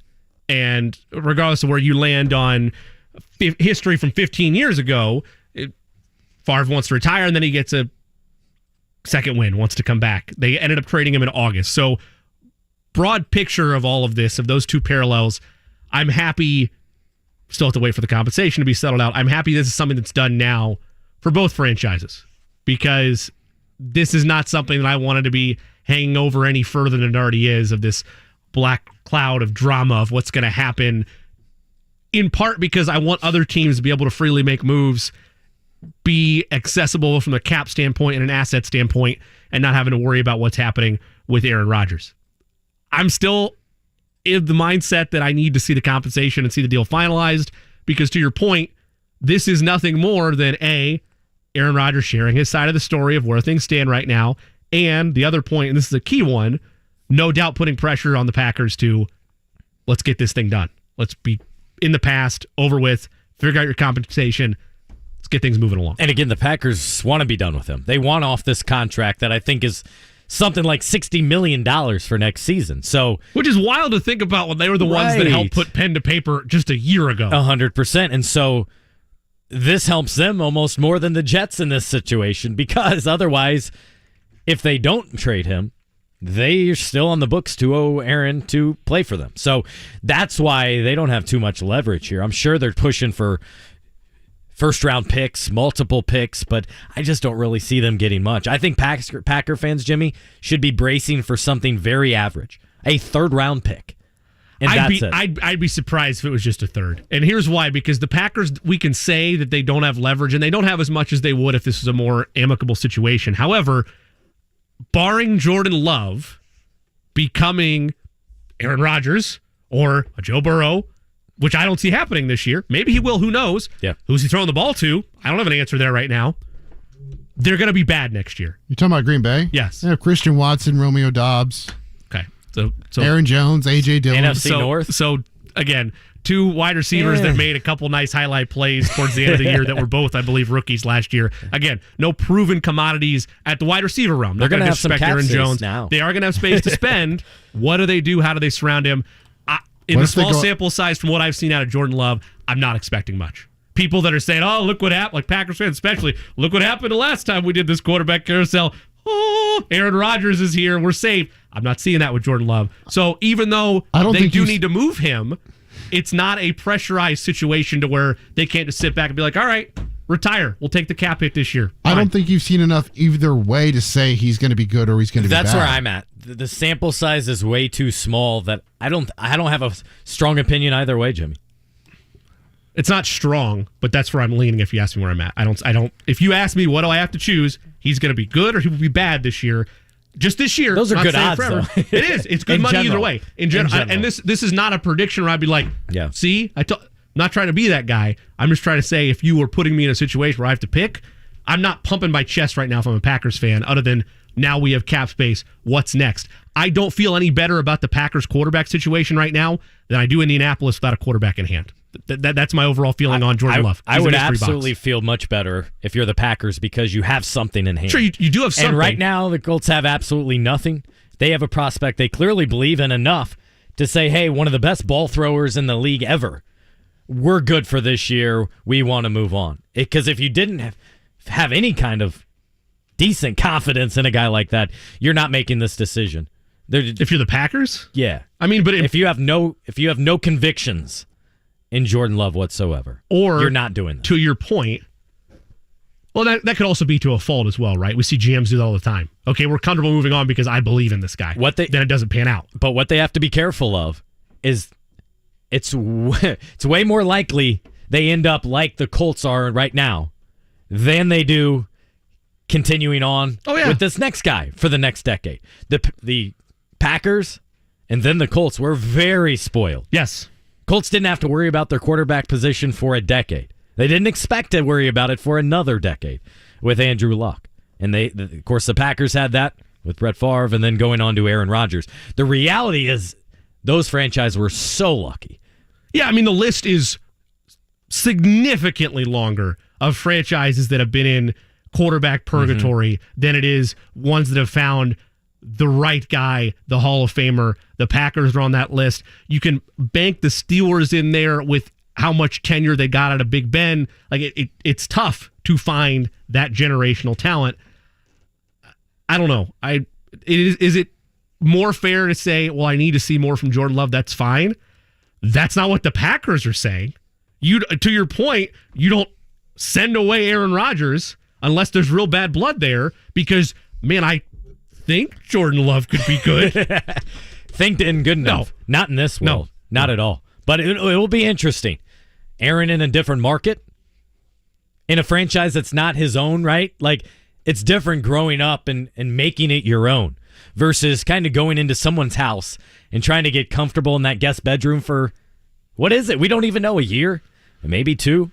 That's about it. You're trying to not disrupt the household is what you're trying to do. But you also want to be comfortable. And so clearly he would like for a couple friends to come along with him. And I don't blame him. We talked about earlier how I wanted, Colts to get some safety nets. If I'm Aaron, that's exactly what you're wanting. You're wanting guys that you're already comfortable with, like a Randall Cobb. I don't know how much more he has left in him, but that allows you... Alan Lazard yesterday. 100%. It gives you a guy that you don't even have to communicate with. You guys are on the same wavelength. That you give him a look, and he's running a quick out route or a quick in route, post route, something that you two know just by the look of the coverage and the look or quick movement that he provides for you. But at least we have some clarity, I think, in this situation now. We just need to see the Packers and Jets come together on terms. That's now the next move in all of this. And even though they were never really rumored to be one of those teams, that's another quarterback needy team that is nearly officially off the board in terms of if you're the Colts looking back behind your rearview mirror of what could happen at 3. There's still teams out there, but it's a little bit better. I just wanted to add this real quick. The Jets are one of 4 teams who can be forced into doing hard knocks if no other team volunteers. The Bears, Saints, and Commanders are the other 3. Please, great point on your end. Oh, I would love it. But because there's the thing, I don't think that, look, broadcaster, radio personality, you wear the hat also of journalist, so you can speak to this a little bit better. I don't think the New York market is going to eat him up and spit him out. He's already used. I know it's a different market. I know the questions are maybe tougher. He's a robot. He's not going to say anything that's going to give them any nuggets. Or he is as well programmed, even though he's had a couple moments of tongue-in-cheek comments. He is as well programmed as any Derek Jeter, any robot you want to put in there of, I'm just going to give blank answers and you're not going to get anything from me. I don't think it's going to impact a veteran like Aaron Rodgers that it would impact his play on the field. Do you? Like, I don't. Like, people make a big deal about the New York market. For some, yes. For Rodgers, I don't see it impacting his play on the field. What I will say is he is very media conscious. He knows, really a little bit to a detriment, what people are saying about him. But I think the reality is that's what the majority of players do. Significant players out there. The players that come up to you or respond in interviews, I don't know what they're saying. I don't read anything. Oh, they read everything this morning. That's the dead giveaway when they say that. That's my favorite. Because I can tell you, if they're not reading it directly, someone's telling their them. buddy. Yeah. It's a group chat. It's a FaceTime. Yep. It's a screenshot. That's actually the most dangerous thing because a screenshot's capturing 100 words or a headline. And keep in mind, writers don't write their own headline. So that's complicated. But I think that's one thing that will be interesting to watch is I don't think it'll. Some can't handle that, but there's now so many trickle down effects here, Jimmy, that I'm fascinated with. Is he's talked long about having a relationship with Zach Wilson, and can he help mentor him in some respects, try to bring him along, while understanding that this is all about winning now. Obviously, this could be his last year. He's going to want to bring his friends and try to go for it. The defense was fantastic. What, top 5, top 7 defense in the league? Now you have a quarterback. Now things get really interesting for the New York Jets. And on top of that, how about that division? We've seen Miami get feisty. Buffalo Bills are the team to beat. And by the way, there's that Patriots team with Bill Belichick. Therefore, you can never count them out. Things got really interesting in the AFC, even more so. And by the way, if you bring it back local, another reason why the Colts need a quarterback. You can add his name to the list. We've rattled off the Burrows, the Allen, the Mahomes. You can add his name to the list. I hope, and I think it will, because I like how the Jets are built from an offensive standpoint at minimum. And obviously they have Sauce Gardner. They have a nice defense as well. I hope this isn't like last year with the AFC West. The hype's going to be there, right? It's going to be overblown. The AFC West was thought to be, take Kansas City, for example, or take the Chargers, for example. They're going to be in danger now because the Raiders and Broncos have made moves to get to where they're at. That's going to be the course of action taken by the way the AFC East is covered. Aaron Rodgers is there. Jalen Ramsey's in Miami. I want it to live up to the hype. I can't do anything but yell into the abyss and ask for that, but I want it to live up to the hype this time. Who's the best quarterback in the NFC now? That's an awfully good question. Is it Dak Prescott? Is it Jalen Hurts? Carr? Yeah, I'd go Hurts. Right now I would go Hurts. I would too, I think. Is it based Kirk off Cousins? of performance last year going into this year, it's Jalen Hurts. No. Of all those you named, Kirk Cousins is on the list by default, but no, it's not Kirk Cousins. It's absolutely among that group. It's Jalen Hurts. Yeah. And he's still on a rookie deal. Now, that's not going to be much longer, and that's, I think, why you're seeing not only the team's success lead to guys getting bigger deals elsewhere, but the Eagles realize, hey, they're going to have to pay their quarterback here coming up. And that makes things even more difficult for a team. But in the meantime, yeah, there is not a lot of competition for best quarterback in the NFC. That's a great question, Eddie. Matthew Stafford, if he gets right, he's up there. His team's trying to trade him. What does that say about him? Are they trying to trade him, or are they trying to trade the contract? Look, the Rams knew the... It's all the same, right? Ultimately. I suppose. The Rams knew the deal with the devil they made. Like, that's... Correct. They won. That is what it is. They won. Yep. And for that, they should never apologize because you got that right. Yep. You got the one championship, and without him, you wouldn't have. But the criticism is fair because we're 2 years removed from it, and you're in tatters to some aspect. But to your point, the arms race, the literal arms race continues in the AFC, and it puts more of the rationale that I know fans don't have. As a fan, I get it. It is very hard to stay level-headed, to not be as just knee-jerky or sky is falling when things don't play out immediately. The Colts just fell back another peg in theory of where you're ranking teams. I mean, the Jets were probably already ahead of them to begin with, but absolutely right now, today, not saying the Colts can't surpass that, not saying they can't get on track, but that is why if expectations are solely win the South or make the playoffs when you don't even know who the quarterback is going to be yet, you're setting yourself up for sadness and disappointment. You start. It would have been great if the Jets had to play the Packers this year. Fortunately, they do not. Man. That would have been fantastic. That would have been the ultimate show that we all wanted to see, right? Just like Tom Brady going back to New England this year. As much as he and others want to downplay it, and I think for your own right, you want to try to mentally downplay it until it's over.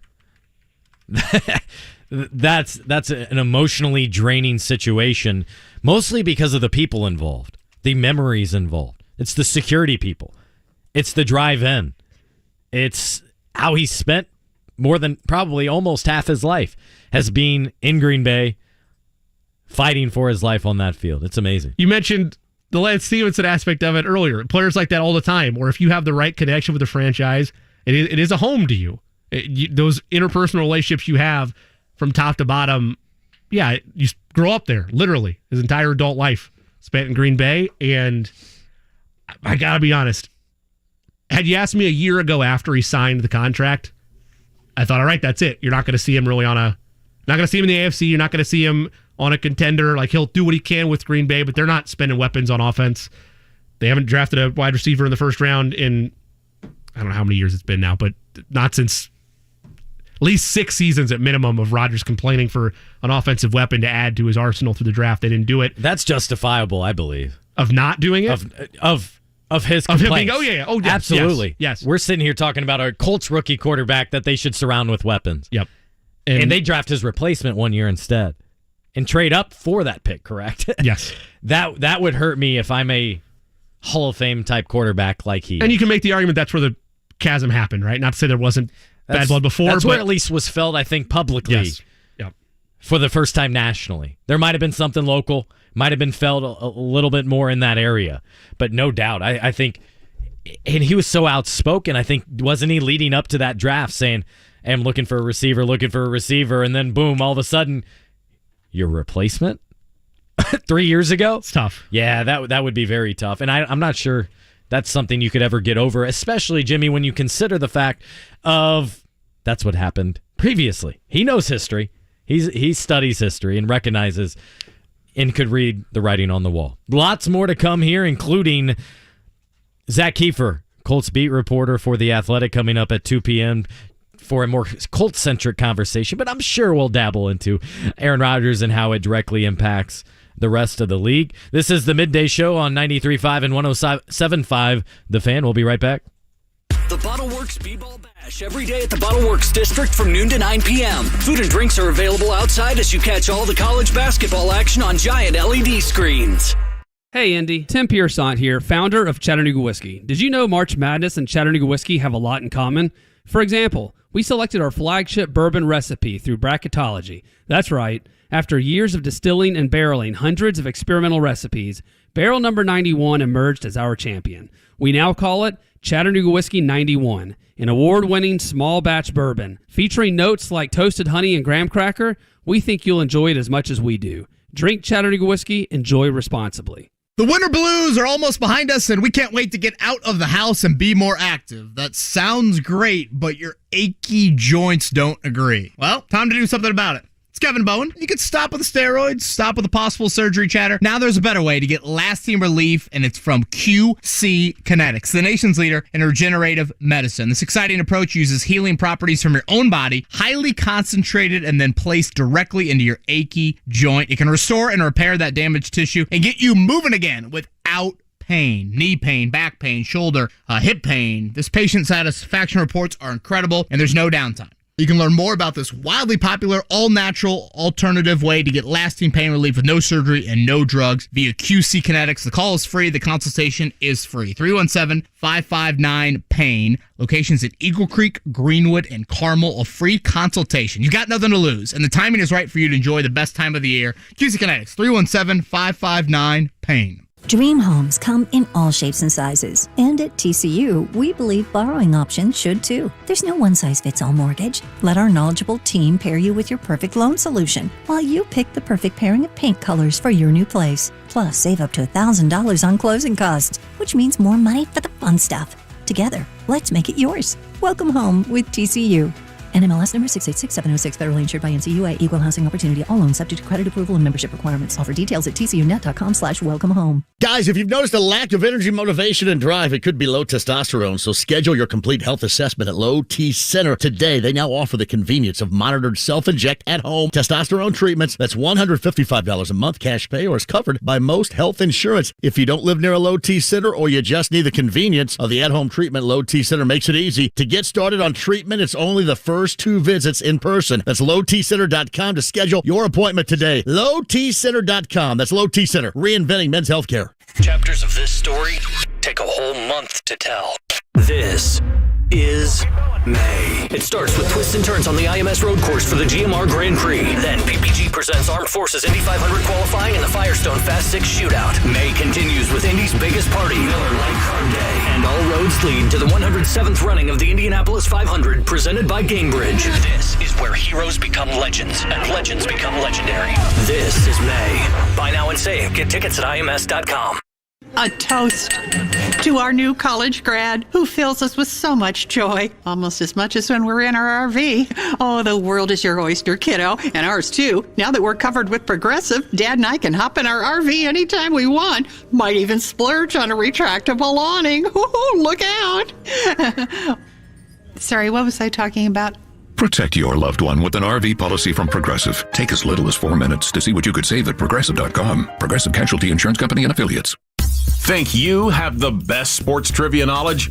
Listen to Kevin and Query weekdays from 7 to 10 a.m. and call into the Pop Quiz. It's your chance to win a signature Jiffy Lube oil service from 93.5 and 107.5 The Fan.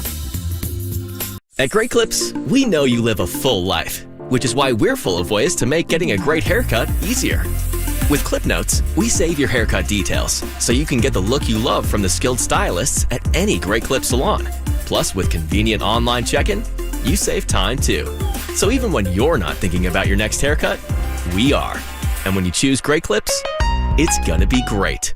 Download our app today. Join a salon team. Visit jobs.greatclips.com. Need new tires? Skip the long appointments and bad coffee. With Go Mobile Tires Indy, order tires online and have them installed at your home or office. GoMobileIndy.com. We come to you.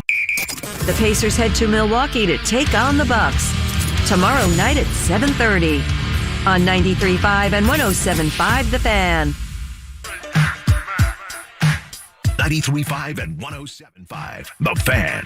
This is the Fan Midday Show. We got answers on Aaron Rodgers. Colts have made a couple agreements with some players. We'll talk about that and a lot more. Zach Keefer, the Athletic, joining the Midday Show coming up at 2 p.m. Stay with us here on 93.5 and 107.5 The Fan. Why does We Grow Hair Indy have the best hair transplant results? Because they have the best technology. And I'm living proof of it. Hey, this is JMV. We Grow Hair Indy has the technology that restored both my bald spot in my crown area and PRP to keep my hairline and non-transplanted hair looking good. This year, they can restore your bald spot and your hairline. Call 317-522-2995. 317-522-2995. Here's Darren Andrews to explain. Having that strong hairline again completely changes the way you see yourself. It makes a huge difference. A lot of people think the crown cannot be transplanted. It's actually an area of specialty for us with our multi-unit hair grafting. My hair is going to grow the rest of my life, and that's exactly what I want. Call 317-522-2995 to schedule your free evaluation. That's 317-522-2995, and check out my results at WeGrowHairIndy.com, the gold standard in hair restoration. To understand what makes Diamonds Direct so different than other jewelry stores, you have to go back 60 years, when a diamond cutter in Israel became well known for his exceptional craftsmanship. His diamond cutting business flourished for decades. Then his sons got involved and started selling these exceptional diamonds to upscale jewelry stores here in America. Then, after a few years, these wholesalers changed the game and started selling these precious diamonds direct to the public at the same prices they had sold to the jewelry stores. The no middleman concept became an instant success. and Diamonds Direct was born. Today, Diamonds Direct provides that extraordinary value to people all over America, leading the industry with the highest quality diamonds that still come straight from the best cutters, offered at the guaranteed best prices, period. Diamonds Direct, a truly revolutionary concept with a unique history rooted in quality, committed to excellence, and always focused on value. Diamonds Direct, your love, our passion. DiamondsDirect.com. Paid non-attorney spokesperson. This ad is paid for by the settlement specialist. Attention all current and former firefighters, including civilian and military firefighters. If you or someone you love was exposed to chemical-based firefighting foam or AFFF and were diagnosed with cancers such as bladder, kidney, prostate, testicular, and pancreatic cancer, you may be entitled to significant compensation. Call 800-615-3064 now to see if you qualify. Chemical-based firefighting foam or AFFF has been used for decades to fight fires because it's highly effective at extinguishing petroleum and jet fuel fires. But studies have shown that chemicals used to make AFFF are highly toxic to humans. The Centers for Disease Control and American Cancer Society have reported that these chemicals may be linked to various cancers. If you or someone you love was exposed to chemical-based firefighting foam, call now as you may be entitled to significant compensation. Don't wait. Time is limited. Call 800-615-3064 now to see if you qualify. Call 800-615-3064. 800-615-3064. 800-615-3064. Your neighbor Mark loves spring in Indy, but he hates to paint. So he called Rhino Shield. It's a two-story home built in 1992. Around 2001, looking at needing to paint, I heard a radio ad, with Rhino Shield, you won't have to paint again for another 25 years. That's because Rhino Shield's not paint, it's better. They're very professional. We had everything done. Everything that would typically be painted on a house was done, and it was very fast.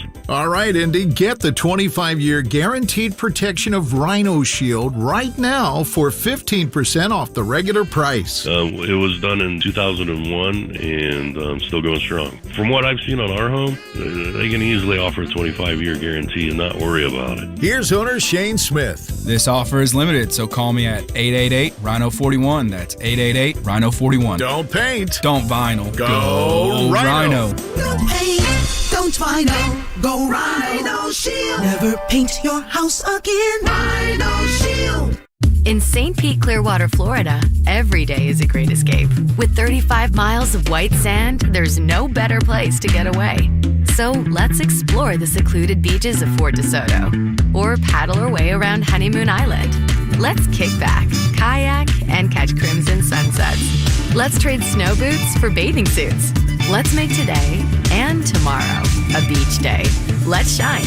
Plan your escape at visitstpeteclearwater.com. 93.5 and 107.5, The Fan. WIBC HD2 W298BB, WIBC HD3 W228CX, Indianapolis.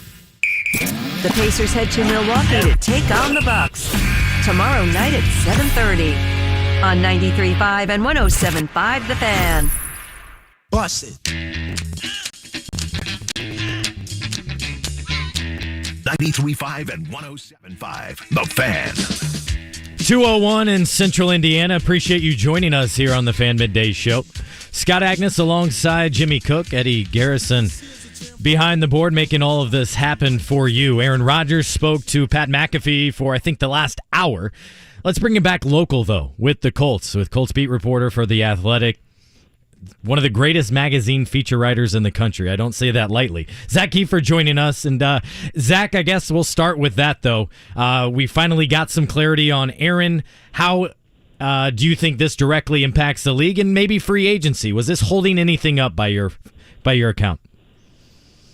Yeah, Scott, all I know is I'm glad I don't cover the Packers or the Jets. This would be sort of the thing that doesn't let you turn it off for the last couple of weeks, been hanging in the air. I mean, honestly, from a big picture point of view, it's another elite quarterback heading to the AFC, right? Like, if you look at the quarterbacks in the AFC, it's a gauntlet. From the Colts' perspective, we don't know who their quarterback's going to be come week one. They're going to have the seventh different quarterback they've had in 7 successive years. I mean, Justin Herbert, Aaron Rodgers, Russell Wilson, Patrick Mahomes, Josh Allen. I'm probably forgetting a couple, Joe Burrow. So it's absolutely loaded in that conference. And if you flip it to the NFC, you got Jalen Hurts and you got Matthew Stafford coming off an injury, and it's just not the same. So the easier road to the Super Bowl is going to come through the NFC this coming season. But this is crazy, and honestly, the NFL never sleeps, and it's never boring. Zach, it's Jimmy. I know we don't have the answer yet for who the Colts are going to take at 4 or what they're going to do in the draft, but is there any indication, at least from where you're tracking things, of if the plan would be, if it's a rookie quarterback, to acquire a veteran? And if so, does that make more pressure or more of an emphasis to get it done during this free agency period, or is there more of a relaxed approach among the front office of trying to figure out that part of the equation?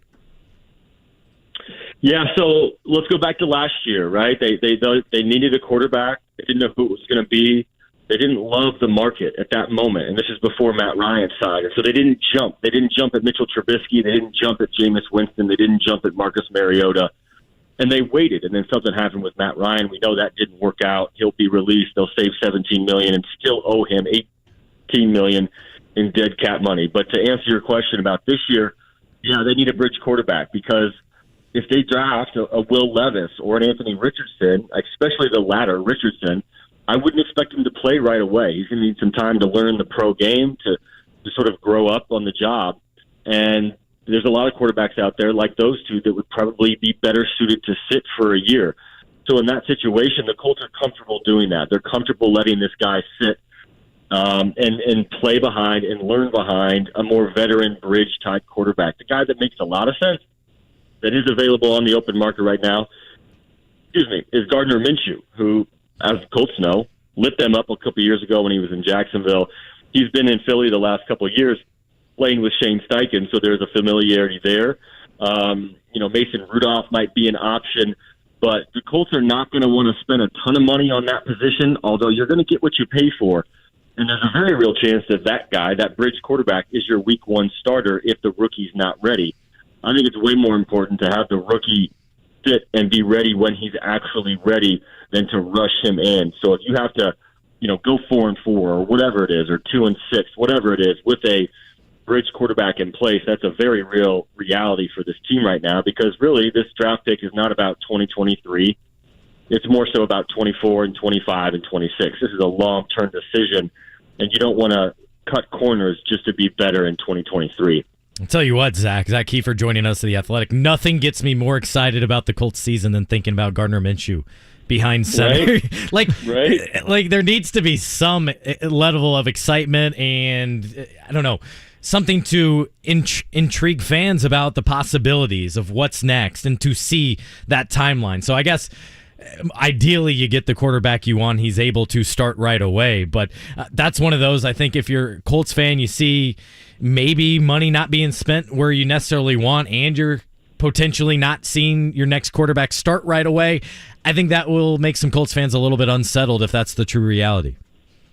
I can tell you where the excitement will be. It'll be on the sideline with the quarterback that's holding the clipboard and exactly the starter. And the reality is the Colts can't think like that. They can't think about fan excitement and pleasing the fans early in the 2023 season.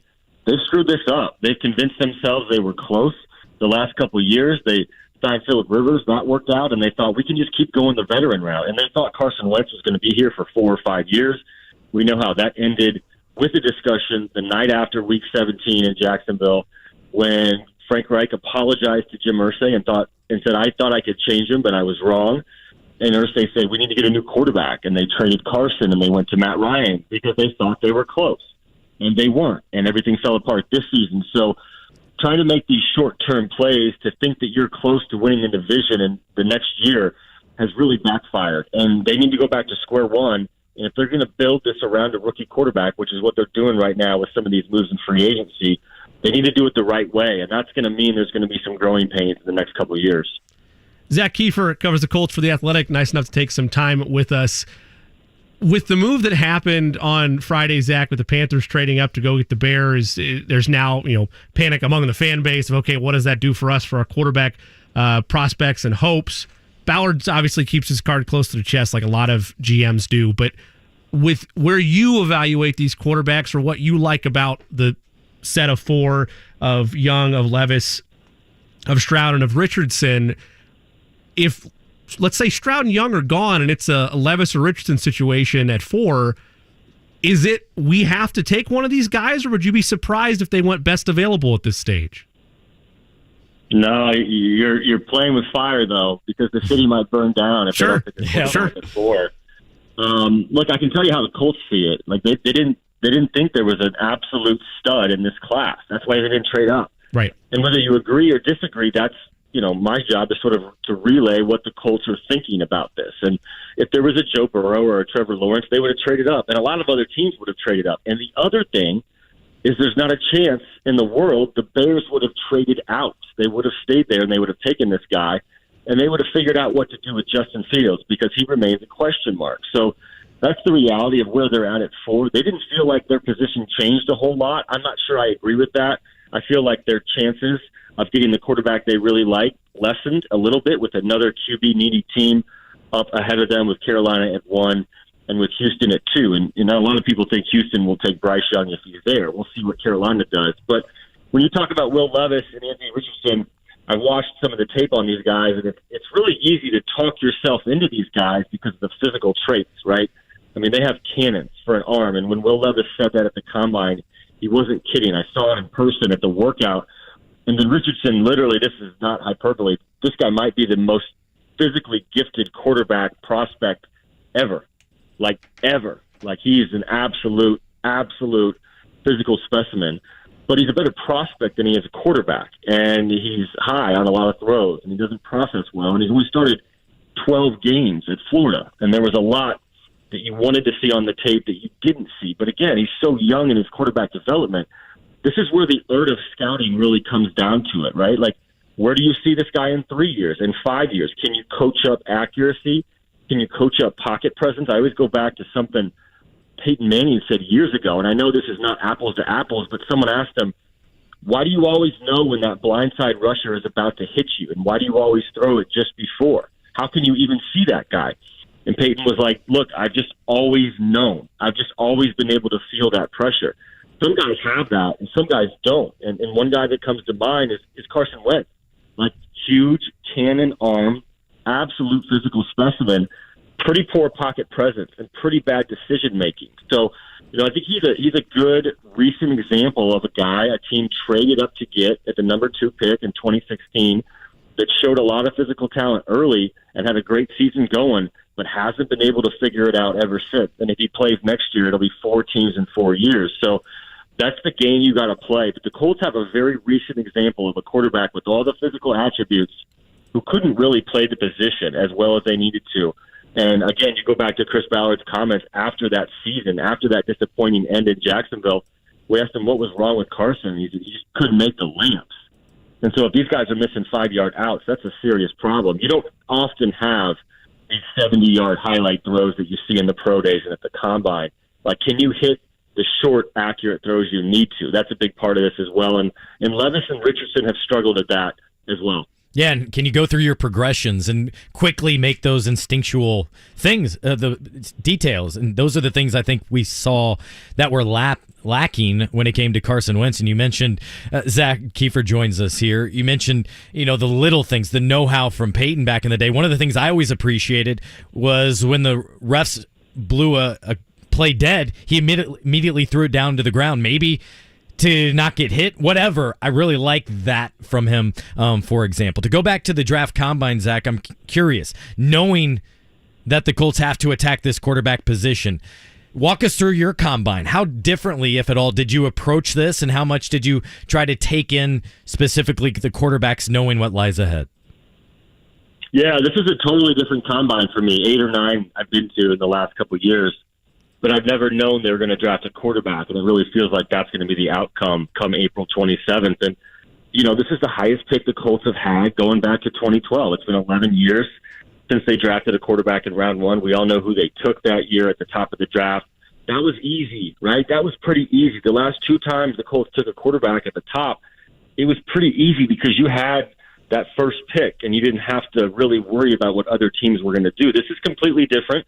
And this is how the other half live, right? This is how the Browns and all these other teams have seen it for so many years, and it's why Lawrence and Burrow and those guys are so rare. But what I wanted to do, my lunch just won't go down, is I really wanted to feel these guys during the interviews. because I don't feel like the combine workout really tells us that much. It's not football, right? It's the underwear Olympics. We knew Anthony Richardson was going to star. He did. Levis was good. Stroud was sharp. But these aren't football plays. Nobody's in their face. These guys are wide open. It's a scripted workout. It's not real football. And the better athletes tend to shine in those situations. I mean, a guy a couple of years ago that shined in that situation, Zach Wilson, is objectively terrible. And I don't know where he's going to go, but they got a new quarterback in New York, and it's Aaron Rodgers, and I don't know what that means for Zach Wilson. But as an example, that's a guy who shined in workouts. What I wanted to feel was these guys during the interviews. And you can learn a lot. I mean, it's 15 minutes. They're getting a barrage of questions from all over the place, from college reporters, from NFL guys. All of them are random questions thrown at them very quickly, and they have to think on their feet. And they're often being asked about their worst moments and their best moments and where they're going to live the next 5 or 6 years. So it's a fascinating study into these guys' character. And it's also something Shane Steichen, the Colts' new head coach, brought up a couple of times. He didn't mention necessarily the physical attributes. Everybody knows what you want in a quarterback. You want that 6'4", 6'5", big arm, right? Everybody wants that. But it's the it factor that's really that intangible thing we talk about in football a lot. That, Peyton had it, right? Just that obsessive want to get better.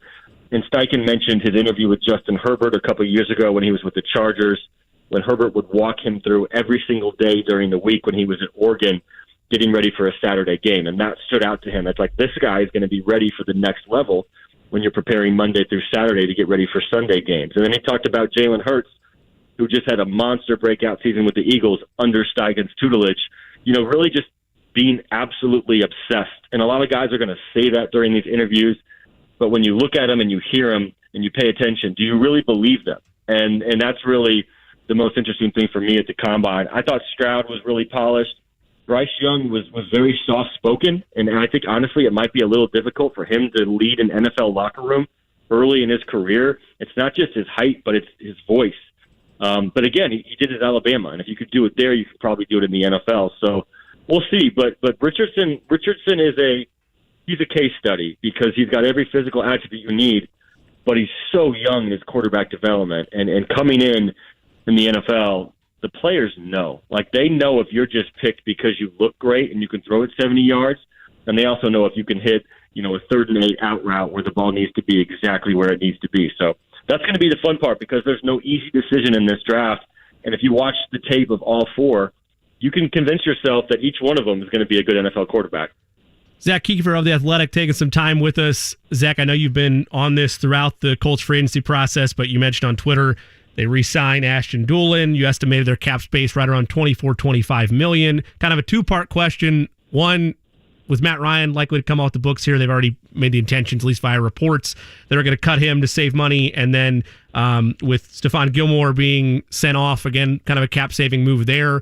A, are the cap-saving moves done in your mind, or at least the blatant ones that need to be done? And then B, where do you feel they'll attack first with this newfound wealth that they can spend in free agency? If they'll spend. Yeah, that's the second part. I don't know if they're going to spend it. I know they have it, and I know they probably will have more. It would not surprise me if center Ryan Kelly is released. I don't know if it's going to happen. There's some rumors out there. I think it would save about $8 million. Same goes for Kenny Moore. But again, Kenny Moore didn't have a great season last year. He admitted after the season to me that he didn't click with Gus Bradley, the defensive coordinator. Now Gus is back.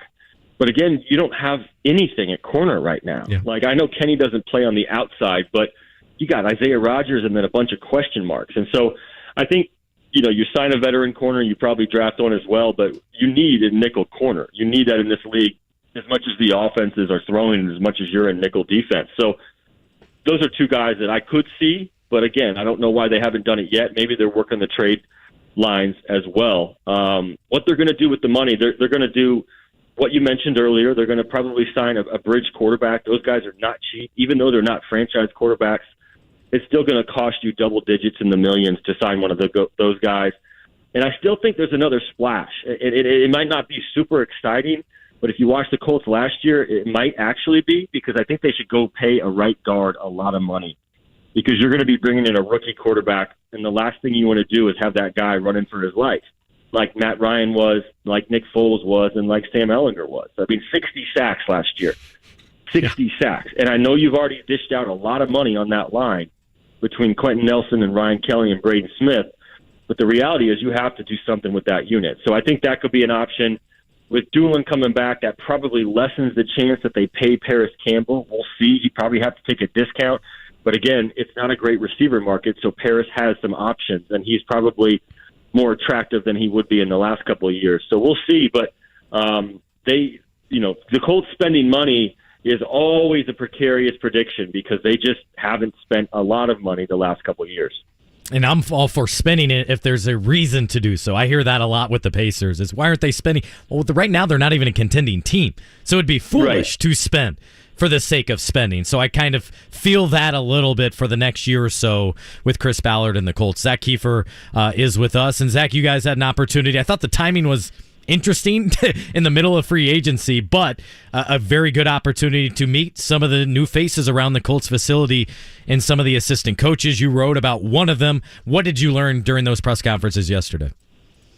Yeah, we had been wanting to talk to Jim Bob Cooter and Brian Mason, the offensive coordinator and new special teams coordinator, for a while. So no fault of the Colts PR staff to get them to us yesterday, but obviously we were busy because there's free agency news happening as well. Look, Jim Bob Cooter, this was his first job in the NFL, was working as a grunt for the Colts coaching staff under Jim Caldwell.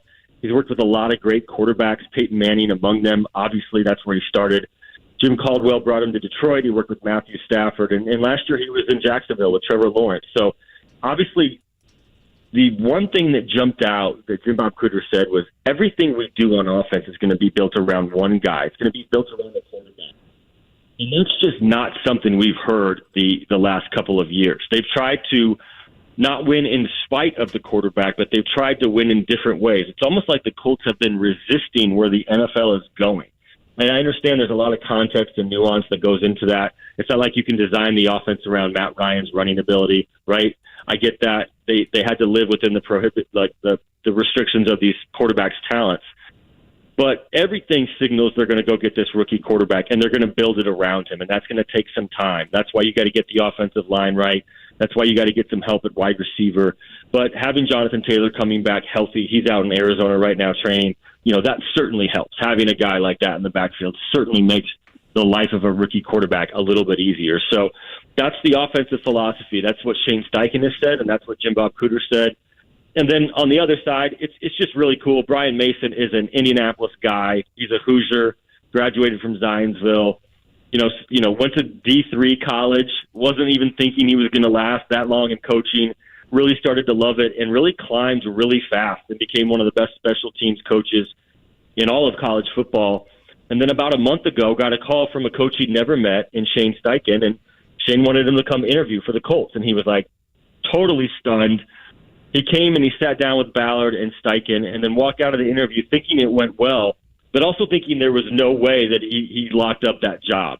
And then about a week or so later, got another call and said he got the job. So a really rapid rise in the coaching ranks. But, this dude can coach. Notre Dame, 7 blocked punts last year on a special teams unit. That's a school record for Notre Dame, and that's not a small thing for that program with its history. So they put a lot of emphasis on special teams in Indy. Bubba Ventrone was really, really good.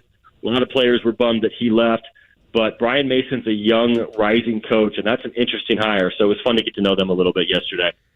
Zach, where would you rank it in terms of being a game or a gain or perhaps offsetting? Obviously not a negative, but when you bring in Samson Ebukam from the 49ers yesterday, and you reported as well, it likely, at least in your mind, where the numbers are at, rules out Yannick Ngakoue making a return.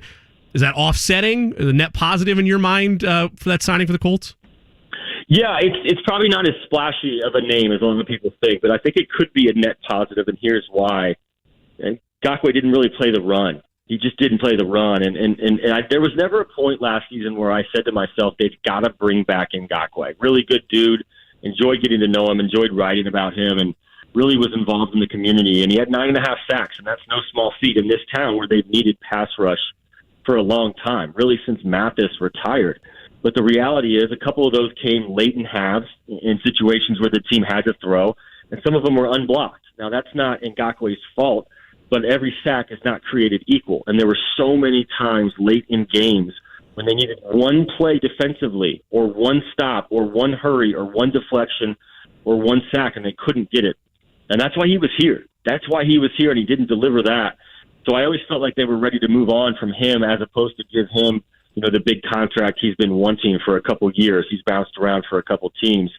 So, with the new guy, he can play the run a little bit better. He's coming off a season where he started opposite maybe the best pass rusher in the league in Nick Bosa in San Francisco. So he was a part of an unbelievable defense in San Francisco. And this helps because they've got 3 horses now. They got Dio, they got Kwity Paye, and they got Sampson. And so that's going to help, Chris Ballard. This might be on his gravestone one day. You can never have enough pass rush. The guy loves defensive linemen like he loves his own children. So if you're going to make a bet on free agency before it starts every year, bet that the Colts will sign a defensive lineman of some sort. So that was the signing yesterday night. I think it's a net positive. If he can stop the run a little bit better, we'll see. But, in the middle are their 2 best players on defense last year with Shaq Leonard out, that being Grover Stewart and DeForest Buckner. So you really like this defensive line if the new guy can live up to the contract. You led me right to my last question. That's about Shaq Leonard. Is he the biggest question mark among the guys currently on the roster that the Colts and everyone tries to get clarity of over the next few months? Yeah, I don't think there's a close second, to be honest. They let Bobby Okereke leave in free agency, and maybe not the splashiest player, but the dude was dependable. Missed 1 start in 4 years, ton of tackles, could play multiple positions at the linebacker spot. They let him walk, and EJ Speed, who is back, is a little bit more limited in his experience, but he's like, look, we lost a warrior in Bobby Okereke, and they did. Mm-hmm. The gamble is that 53 will be back, and nobody can really know at this point. I don't think Chris Ballard knows. I don't think Darius Shaq Leonard knows for sure. It's one of those scary nerve and injuries that just takes a little bit of time, but they've got good reports the last couple of months. They feel like he's on his way. But again, this is something that I think a lot of Colts fans out there listening are not going to believe until they see him on the field. And I think the Colts are the same way. So there's no replicating his skill set. No one can do what he does. Zaire Franklin had an unbelievable year, most tackles in franchise history. But the reality is this team needs to turn the ball over more. And there's one guy that can do that more than any other in football, really, and it's Shaq Leonard. So he needs to be back. And if he is, that's what a jump start for the defense. Zach, last question on my end. Anybody ever take a page out of Rodgers' playbook with you and hit you with a lose this number? That ever happened before in your career? No, I have. I'm sure they've thought that. I have never been told that, to be honest. Usually it's just it's no comment or it's no response. But hey, I actually thought it was pretty funny that Schefter put that out there. Because, I mean, you might as well just own it, and there's no shame in him trying to get a hold of the quarterback that everybody was waiting on. Not at all. That's just doing your job as a journalist. So, Zach, appreciate the time. We went along with you. Great work as always over at The Athletic. Thanks, Zach. Thanks, guys. That's Zach Keefer of The Athletic joining us here. Colts beat reporter, does a great job. And, that's a good point. And, again, that was one of my things I did not like so far of what I've seen from the tweets about Aaron Rodgers talking earlier today, was criticizing the national, or probably local as well, reporters, any reporter, trying to reach out to him to try to get clarity. As a reporter, that is your job, trying to get firsthand knowledge, not necessarily even just from the agent or from their friend or someone close to them. It's trying to go directly to the source, and so I give them credit. That's not a detriment. Yeah, I mean, if I'm the player, I respect that, and then how I handle it's completely unique to my situation. Yeah. Maybe I give them a quote. Maybe I give them info on background, which means that you can use the info, just don't tell people you got it directly from me. Sometimes that's necessary to get an accurate portrayal of what's out there. And to the other side, Jimmy, that's what we're saying on the other side. You need to see from Lamar Jackson, because nobody is speaking for him. I have a bigger issue with Rodgers or with any player criticizing or going after the local beat, right? Like, obviously Zach does national stuff too, but he's on that. James Boyd is on that. Joel Erickson's on that. Nate Atkins on that. The list goes on and on. Like, they're trying to do their job. They want to be able to get your account on it if it's a story about you. I have a hard time believing that somebody as established as Adam Schefter has not had his hands dirty at some point in time with players. Like, I don't know the full relationship there with him and Rodgers. The national one, I don't have as much of a beef with, but what I do have the beef with is the act of reaching out. Like, Schefter did the right thing there. All you can do if you have the number is, hey, want to get your thoughts on this, care to comment. That's all I can do. You have anything to add? Yep. If not, that's fine. But the first thing you would hear as a journalist if you did not do that is, hey, why didn't you reach out? Yeah. Why didn't you call me? You have my number? Or they wouldn't tell you that, but they would say it to the public. Yeah, this story, they never reached out to me for comment. That's exactly what he would have said otherwise. Yep. And that's why, those guys are doing the right thing. This is the Fan Midday Show. Jimmy Cook, Scott Agness. More after this here from the Fan Studios on 107.5 and 93.5 The Fan. Doing more in the community means that I get out and I volunteer. Hi, I'm Hannah Yeagerbush here at Teachers Treasures, and we nominated David Barabee because he's such a great volunteer leader. He does so much for us to make our mission possible to serve teachers in Marion County. And I'm Jiffy Lube owner Steve Sanner. At Jiffy Lube, we are proud to support Hoosier charities that use their vehicles to do more to make Indiana a better place to live. My vehicle really allows me the ability to be where they need me. Either downtown, at the store, or out on a route, or working for the mobile operator. Jiffy Lube of Indiana provides all of our Do More winners with free vehicle maintenance for a year. Because now at Jiffy Lube, our trained technicians do more to keep vehicles like theirs and yours on the road. Brakes, tires, batteries, and more. As well as Indiana's favorite oil change since 1985. Jiffy Lube accepts competitors' coupons, so you don't have to choose between saving a few dollars versus treating your vehicle to Jiffy Lube's award-winning service. Click on JiffyLubeIndiana.com for a Jiffy Lube near you. At My Great Clip Salon, I get to use my skills as a stylist to make customers look and feel great. When you sit down in my chair, it's important to me to listen to what you want. And when your haircut's done, I'll save your details and clip notes so you can get the look you love at any Great Clip Salon, anywhere you are. Seeing customers light up at the end of their cut. That's what I love about my job. I'm Katie, and I'm a Great Clip Salon stylist. Join a salon team. Visit jobs.greatclips.com. Hey, Indy. Tim Pierson here, founder of Chattanooga Whiskey. Imagine if your team scored 111 points every time they played. Sounds like a fun team to watch, and a lot more W's. It also sounds like sipping on Chattanooga Whiskey 111 Cask, an unrivaled, unfiltered, barrel-forward bourbon that scores 111 points with every sip. Our bold and chocolatey expression of Tennessee High Malt is a winner, and we can't wait for you to enjoy it as much as we do. Drink Chattanooga Whiskey, enjoy responsibly.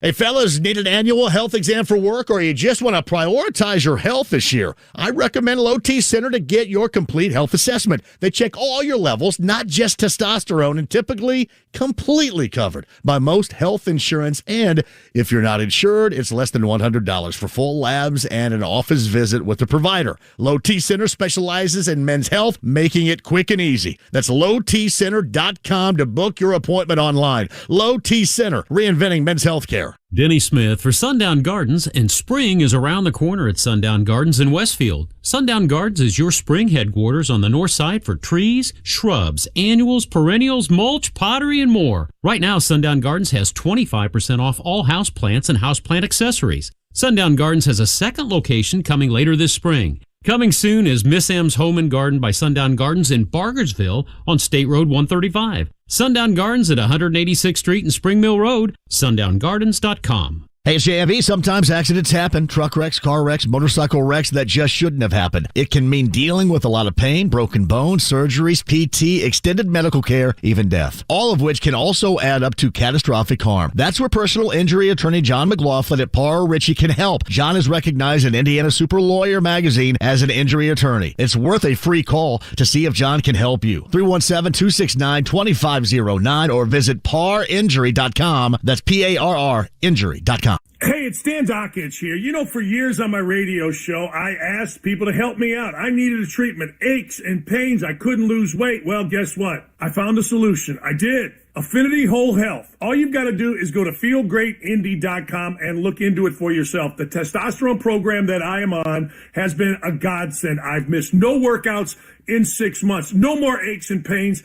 And I have lost weight. FeelGreatIndy.com is the place to go. Get started just like I did. Win Golden Gloves amateur boxing tickets to the Tyndall Armory every Thursday, March 16th through April 20th at 1075thefan.com. Thanks to our friends at Moondrops Distillery in Fortville. The Ride with JMV. He is Dusty May, the head coach of Florida Atlantic. What's your major concern outside of the team you're playing, I guess? Just that we would be content making the tournament. This is the second time in history and obviously the best season we've ever had here. Just feeling like we've made it by getting to the tournament and not putting our best foot forward and playing with the same type of edge. The Ride with JMV. Weekdays 3 to 6. On 93.5 and 107.5. The Fan.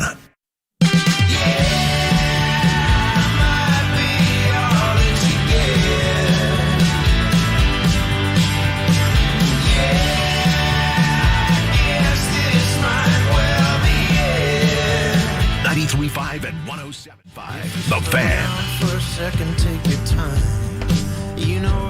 Welcome back to the Fan Midday Show. During the break, Woj with the news. John Morant will meet with NBA Commissioner Adam Silver in New York today. That's progress, making, in his comeback to try to get back on the floor after he was reportedly getting counseling down in Florida. It's a tough situation because unless you're really him and you can feel what he can feel, you don't know when he'll be ready, if he's ready, what his state of mind is. Should he even finish out this season? But you can at least like and I think respect these new actions that we've seen. And, Jimmy, I think it's important for Adam Silver to meet with him. That's something I feel like we have not seen enough of or as much of in the Adam Silver regime versus David Stern. Yeah, I would agree with that.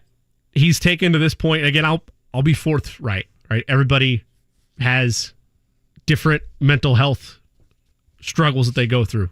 I personally have never gone through counseling. I don't know what that process is like in terms of what the reaction should be in terms of he checked himself into a counseling office in Florida. Is that a one-day session or a couple-day session, however long is there? I have no idea. That's at least a step of acknowledgement, gone through that process to get himself in a proper space where he feels like he's ready to come back. Now he's done the right job to talk to the commissioner, figure out where things are at there. If I read that tweet right from Wojnarowski, and I think you might have mentioned this as well, still some things to clean up in terms of their probe or their investigation of, there's a lot of everything they're trying to figure out before ultimately something is made. But yeah, at this point, the progression we've had from where the Ja situation was a week ago or 2 weeks ago, whenever it was, with the weapon being brandished on Instagram Live, to his public acknowledgement on Twitter about I need to figure things out, I need to get help. That statement could have been a little bit better. It definitely could have been, but at broad scales, for sure, it's progress. The steps are being made, and I agree with you. The Silver thing is a much needed one as well. Also, totally unrelated, more of a happy note. Was going to bring it up, but then you went the Ja route, which we said we were going to do, so it didn't feel appropriate. Thank you for the Ted Lasso theme song to bring us back. Podcast listeners won't get that because they don't get the audio.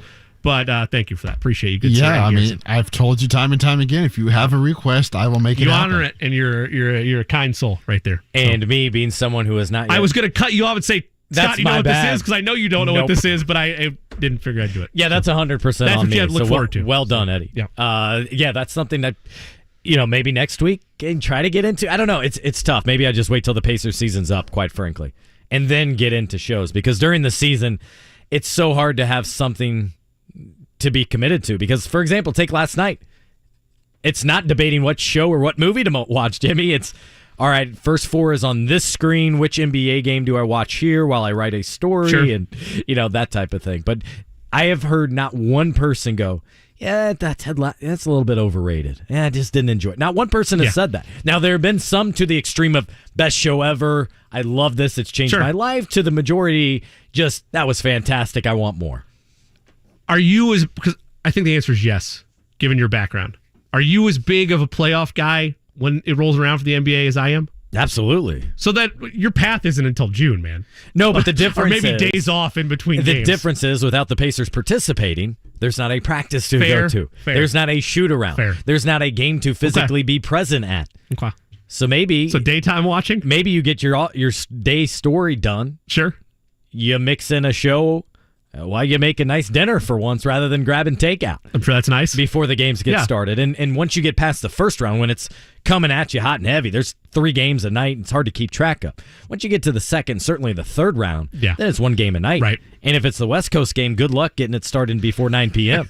So you might as well get started at 6, 7, whatever. But I will say, once it comes the off season, it's not so off as you're well aware of, right? Then it's free agency. Then maybe it's a player change, a coaching change, just the various things that come with an off season. Oh, by the way, then it enters tracking a lottery pick. Then it comes draft lottery, draft combine, all that different stuff. But yeah, I do absolutely. The other one I really want to get into is Succession. That's the other one I've heard so many good things about, and that one I believe is on HBO Max, which I definitely have. But I do want to go back and kind of wrap up that conversation with John Morant, because I think that's an important one. For one, is he even good with playing the rest of the season? Like, is I'm he sure good, or is the NBA good? I'd go with him, because that's what matters first and foremost. Like when you say good, do you mean mentally ready, or that he wants to play? I mean, is he mentally stable? Okay, to be clear, because he's got a lot on his plate, right? Oh, yeah. He's got a family, being a franchise player. Yes. The weight of being the face of the Memphis Grizzlies, was possibly and likely going to be one of the next faces of the league, right, with Luka. Giannis is kind of already among them. But that is so much pressure that none of us will ever be able to understand. Not even to the level of locally with being the face like Tyrese Halliburton. So there's that, plus the off-the-court stuff, the alcohol he's acknowledged, bringing the gun. There's no place at all for that. And so this is balancing the fine line, Eddie, here of getting mentally straight, being confident, comfortable with yourself, and then thinking about basketball. If I'm him, I'm not even thinking about basketball just yet. I totally agree with you. The question I wanted to bring up to the two of you is, if you're John Morant and you're trying to get a fresh start, do you ask the Grizzlies to entertain trade offers for you? That way you can kind of get a fresh start with a different team, a different organization, a different fan base. You're out of the situation in the area in which you were not mentally right in. I don't want to use that proper way, but you weren't mentally healthy enough for the course of the season. Is that something that comes across the mind of John Morant or even his agent? I would presumably say absolutely not. It seemed like these were more conditions and a variety of factors. It's hard to know for sure. Like, it didn't seem like this was city related. I didn't think it was. We don't know, but you could argue maybe he was feeling threats inside the city. I can't even pretend to know that. Right. You could say for certain some of the people he was hanging around with clearly were not in his best interest. In a very different, less serious light, it was the same thing with Victor Oladipo. He had too many poor influences in his life several years ago. Now, it wasn't these off-the-court things, right? No. But telling him who he was and what he deserved and where he should play, those sorts of things, those are different factors that these players have to put up with, deal with, manage. That's why so much of coaching, so much of being in a front office anymore, I think, is managing egos, managing personalities. That's why so many of these franchises have a team psychologist on staff, sports psychologist, to help them navigate this foreign world. And John Morant's 23. He's got his life ahead of him. But he's got to make a few more better decisions, clearly, and clean up a few things. I always like to see the positive in people, 100%. The best interest in people. So I say that to answer your question about, is he ready? Does he want to come back? And is he ready to come back? If you are assuming that all the steps he's taken to this point over the last week or two have been genuine steps, going into counseling in Florida, going through that process, now meeting with the commissioner, and he's 100% involved in that process, you would assume then, if you're me, looking at the positive of it, he has either found the answers or found a better path than where he was prior to those events happening, prior to going to get help and going to get counseling. I don't think he's rushing back in the court then in his mindset and his frame. I think he wants to play, but I would think that he's in a better space now that he's not having a meeting with the commissioner about where are we at with things and when can we potentially suit back up if he wasn't ready in his mind. I would like to think that this has not been an expedited process I just want to get back on the floor, that he's taking it seriously. Here's the other thing to keep in mind, too, with all these players. Oftentimes, it's your family. So it's the best thing, oftentimes, after you get help at whatever that is, to go back to that familiar environment where you have all the support you needed, where you have a front office and an understanding coaching staff, and you're back with your teammates. Like, there's something special about that. That's why for some of these players that for certain things might get suspended a year, maybe they take something they cannot, whether NFL, NBA. Sometimes I think the worst thing is for them to be suspended from team facilities for a year. Yeah. What does it hurt them to? Now, maybe you don't take part in meetings, but I see nothing wrong with being able to use the training facility. Yeah. To being able to go in the weight room and get direct help from the strength and conditioning coach, for example. There's so many factors that go into that, but yes, absolutely, this is good progress, hopefully, by Ja Morant, and that he feels and acts differently to the level in which he needs to be the professional that he is at just 23. Like, remember where you were at that age, right? Like, I know for me, you feel like you know everything. You're the guy. Sure. Hey, I know what I'm doing. I have the answer. And then you hit 25, 26, and you realize you know far less than you ever did. And you never have the answers. And actually, one of the great joys to come in life is figuring out answers little by little, whether it's taxes, buying a home, your job, navigating relationships. There's so many factors that I think almost all early 20-year-olds are, I know all the answers. Nah, the reality is it's a very easy trap really to fall into. 100%. For sure. And it's natural, and it is to be human. For me, look, I love the NBA as much as you do. I love Ja as a player. I love the type of impact that he's made in general on Memphis, and just, I'm sure as a player, you love seeing young fans repping your jerseys in the stands and being a part of a community. And Ja is clearly, at least from his on the court, just success, likes what he's building in Memphis. I want both from him, from a human being standpoint and from an athlete standpoint, these paths to happen, because not only of his family and his close friends, but also what he does for the game of basketball, that you want this path to be a positive one. So far, so good in that regard. And by the way, you also want it to be sustainable. Yes. Not for the rest of the season or for the rest of the year. You want something that gets it done for the long term, and it takes baby steps, absolutely. But that's Jimmy Cook. I'm Scott Agness. This is the Fan Midday Show. Pacers on the road again tomorrow at Milwaukee. It's kind of the favorite game of the season for Tyrese Halliburton. Uncertain whether he will be playing tomorrow. Did not play at Detroit over the weekend when they played 2 there, but just, 13 games remaining in this season? Game 70 upcoming. So winding down, less than a month to go, but Benedict Mathurin was seen at practice. No real update on that front, which is a little bit surprising too, because by now you know all the scans. You know what it looks like. You know if he returns the rest of the season or what that might look like. But we await news on that here in the coming days, hopefully something by the end of the week. But more with us here on the Fan Midday Show here on 93.5 and 107.5. The Fan after this. Stay with us. Celebrate St. Patty's Day all week at Twin Peaks with Irish Whiskey, Guinness Beer, and Scenic Views. From March 11th through 17th, they'll be featuring a lingerie costume party and drink specials on some of their favorite festive shots, cocktails, and more.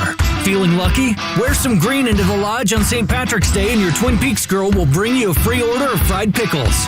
It's St. Patty's Day, and Twin Peaks knows how you like to party. Valid at participating locations only. Get with your favorite lodge for more details. Twin Peaks. Eats, drinks, scenic views. Mom, Dad, Sis? Here we go again. Why are you in a suit? Picture, if you will, a world with the best network imaginable. I'm talking about the Xfinity 10G network. Go on. Mom, remember how your reality shows wouldn't load with all of us online? Now you can binge. And Susie, we'll have fast internet in the basement. Nice. If you have any questions, here's my card. This is just your name on a gum wrapper. Introducing the 10G network only from Xfinity. The future starts now. Now through March 21st, new customers can get 200 megabit Xfinity internet during our limited time Xfinity 10G network launch celebration for just $25 a month for 2 years. Plus, there's no annual contract required and you get Wi-Fi equipment included. Go to Xfinity.com/10G, call 1-800-XFINITY, or visit a store today. Requires paperless billing and autopay with stored bank account. Restrictions apply. Taxes and fees extra. After promo, regular rates apply to internet service and devices. Actual speeds vary. Tired of living with chronic joint pain but want to avoid drugs and surgery? So was Robert Patterson until he found QC Kinetics. I was looking for a way to get better without a lot of downtime. The treatments that QC Kinetics offered, the non-surgical treatments, were ideal for me. Robert learned how QC Kinetics uses regenerative medicine, natural biologics to restore and repair damaged tissue, encouraging your body to heal itself. Surgery is not an option, and it doesn't always have to be an option. Do you suffer from pain in your knees, hips, shoulder, or back? Call QC Kinetics and learn how regenerative treatments can give you your life back. There's no downtime. You literally go into the doctor's office and you get treated, and then you go back to doing what you were doing. Who would have thought that I would be in better shape now than, shortly after I got out of the Marines at 22? Call QC Kinetics now for a free consultation. Call QC Kinetics, 317-559-PAIN. That's 317-559-PAIN. 317-559-PAIN. Your small business keeps you on the go. Progressive Commercial Insurance keeps your policy within reach with their easy-to-use mobile app. Learn more at progressivecommercial.com. The Pacers head to Milwaukee to take on the Bucks tomorrow night at 7:30 on 93.5 and 107.5 The Fan.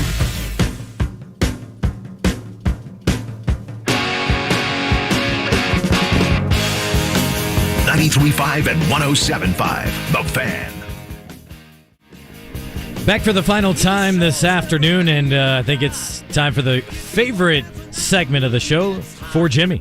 The Jay Cook Plays of the Day.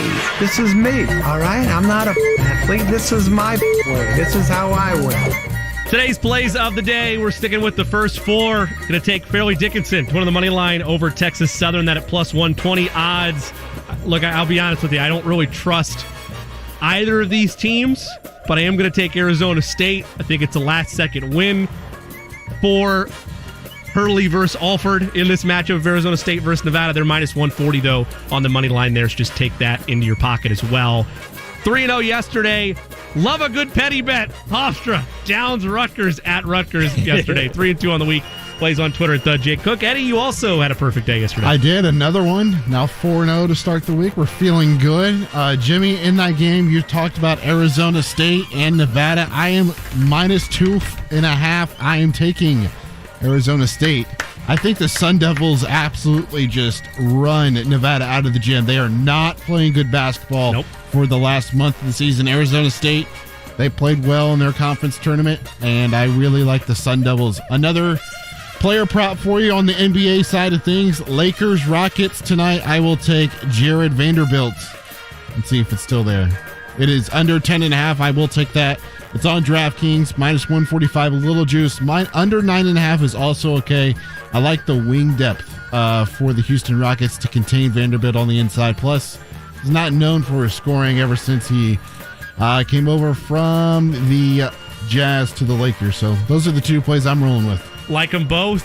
You, Mr. Agness, decided to take a little toe in the water. You weren't necessarily giving bets, but you were sharing games you liked, and maybe one side or another yesterday. I believe you had a 1-1 day for you. I think so. That's perfect mediocrity. That's exactly. totally fine. And that's a perfect example of why maybe it's not the best for everyone, right? Like, it was surprising to see the Denver Nuggets lose to the Toronto Raptors, who have not played well. I kind of need some more direction from the Raptors. Where are they headed? What are they trying to do here? I was surprised, like most in the NBA, to see them sit out of the NBA trade deadline, and the Nuggets have lost 4 in a row. That was bizarre to see. But the obvious one here, yesterday, was the Pistons losing to the Washington Wizards. That was by 20. They had only one win in the last 12 games. They had just coming off a win over the Pacers. They were on the road and playing in a back-to-back. That one looked pretty obvious to me yesterday. Hadn't looked at the slate of games until now. The one that interests me, I think, Sacramento and Chicago, mainly because of what Domantas Sabonis continues to do out there in the West. How Sacramento very much in consideration for that second seed.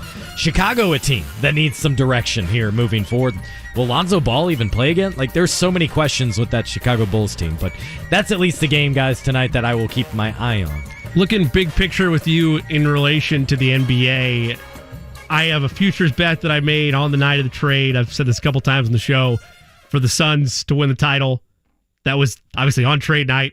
Kevin Durant injured since then. Mm-hmm. When you look at both the East and the West. I know we talked a lot about the Pacers, but big picture for those NBA fans, do you have a lean? Is it the Bucks to win it all? Do you have a pathway to the Larry O'Brien Trophy for any of the franchises that could possibly raise it in June? Yeah, to me, Jimmy, I see still as a two-team race in the Eastern Conference with Milwaukee and Boston. I like Milwaukee, assuming health, assuming Chris Middleton's out there, to win it all. I think if Middleton was healthy for the playoffs and postseason last year, you would have seen them win their second ring. Giannis is just so good. Not talked enough about for the MVP conversation. I think he'd probably lead the players' vote and be the favorite guy for that, just for what he does and how he continues to grow his game. I don't think that's been played up enough about what he continues to add to his game, how they've been dominant at home. And by the way, we're going to see them firsthand tomorrow night as the Bucks host the Pacers up in Milwaukee. And a reminder, the Pacers have never won in Pfizer Forum. That goes back, 5 years? They're due. And they're due. I've heard that before from a different Eddie plenty of times. But that's a situation where if the Bucks are somewhat healthy with Giannis even out there, they've lost by an average of like 18 points per game over the last 4 or 5. So I hope that's a competitive game. And, of course, a lot of that will do with what Pacers have available. Will Tyrese Halliburton play? Will Miles Turner return to the lineup? We know Benedict Mathurin will remain out with that ankle injury that we don't have a full clear picture on just yet. But to go back to your question, I think it's Milwaukee and Boston. My favorite would still lean Milwaukee. And out west, I think Phoenix, if fully healthy, is the favorite just because of the weapons you have. Although I'm concerned with the defense and what they have on the wing. I know they didn't want to give up Bridges for that primary reason. But the Suns and Denver, I think, are probably the favorites out there. Ultimately, Sacramento, I'd love to see make a deep push. I want to jump in real quick. I don't mean to cut across you. There's one more thing I wanted to ask you since you won't be in here tomorrow or Friday. But we could always potentially see you as things continue to move along. Inside of a minute, have you filled out your bracket yet? And if you haven't, is there any 512s or any upsets you want to share before we get there? Great question. Have not done that just yet, so I'm working on an empty slate right now. But I do know that you have to pick one of those 512s just because that's what we've seen over this last decade. I can give them to you, too, if I have them in front of me. Okay, so San Diego State versus Charleston. Stop me if you sound one that sounds good. Miami versus Drake. Duke versus Oral Roberts. St. Mary's versus VCU are your 5-12 action in the tournament. Any of those jump out to you? Not really. Just the parity throughout here doesn't have me giddy about any one of those. I think I'm most interested in this tournament, Jimmy, is seeing, can a Big Ten team actually do something of relevance? That's been the big issue. I don't think they'll win it, but can a Big Ten team make it to the Final Four? That's Scott Agness. I'm Jimmy Cook. We'll have more picks for you tomorrow. Brian Noe is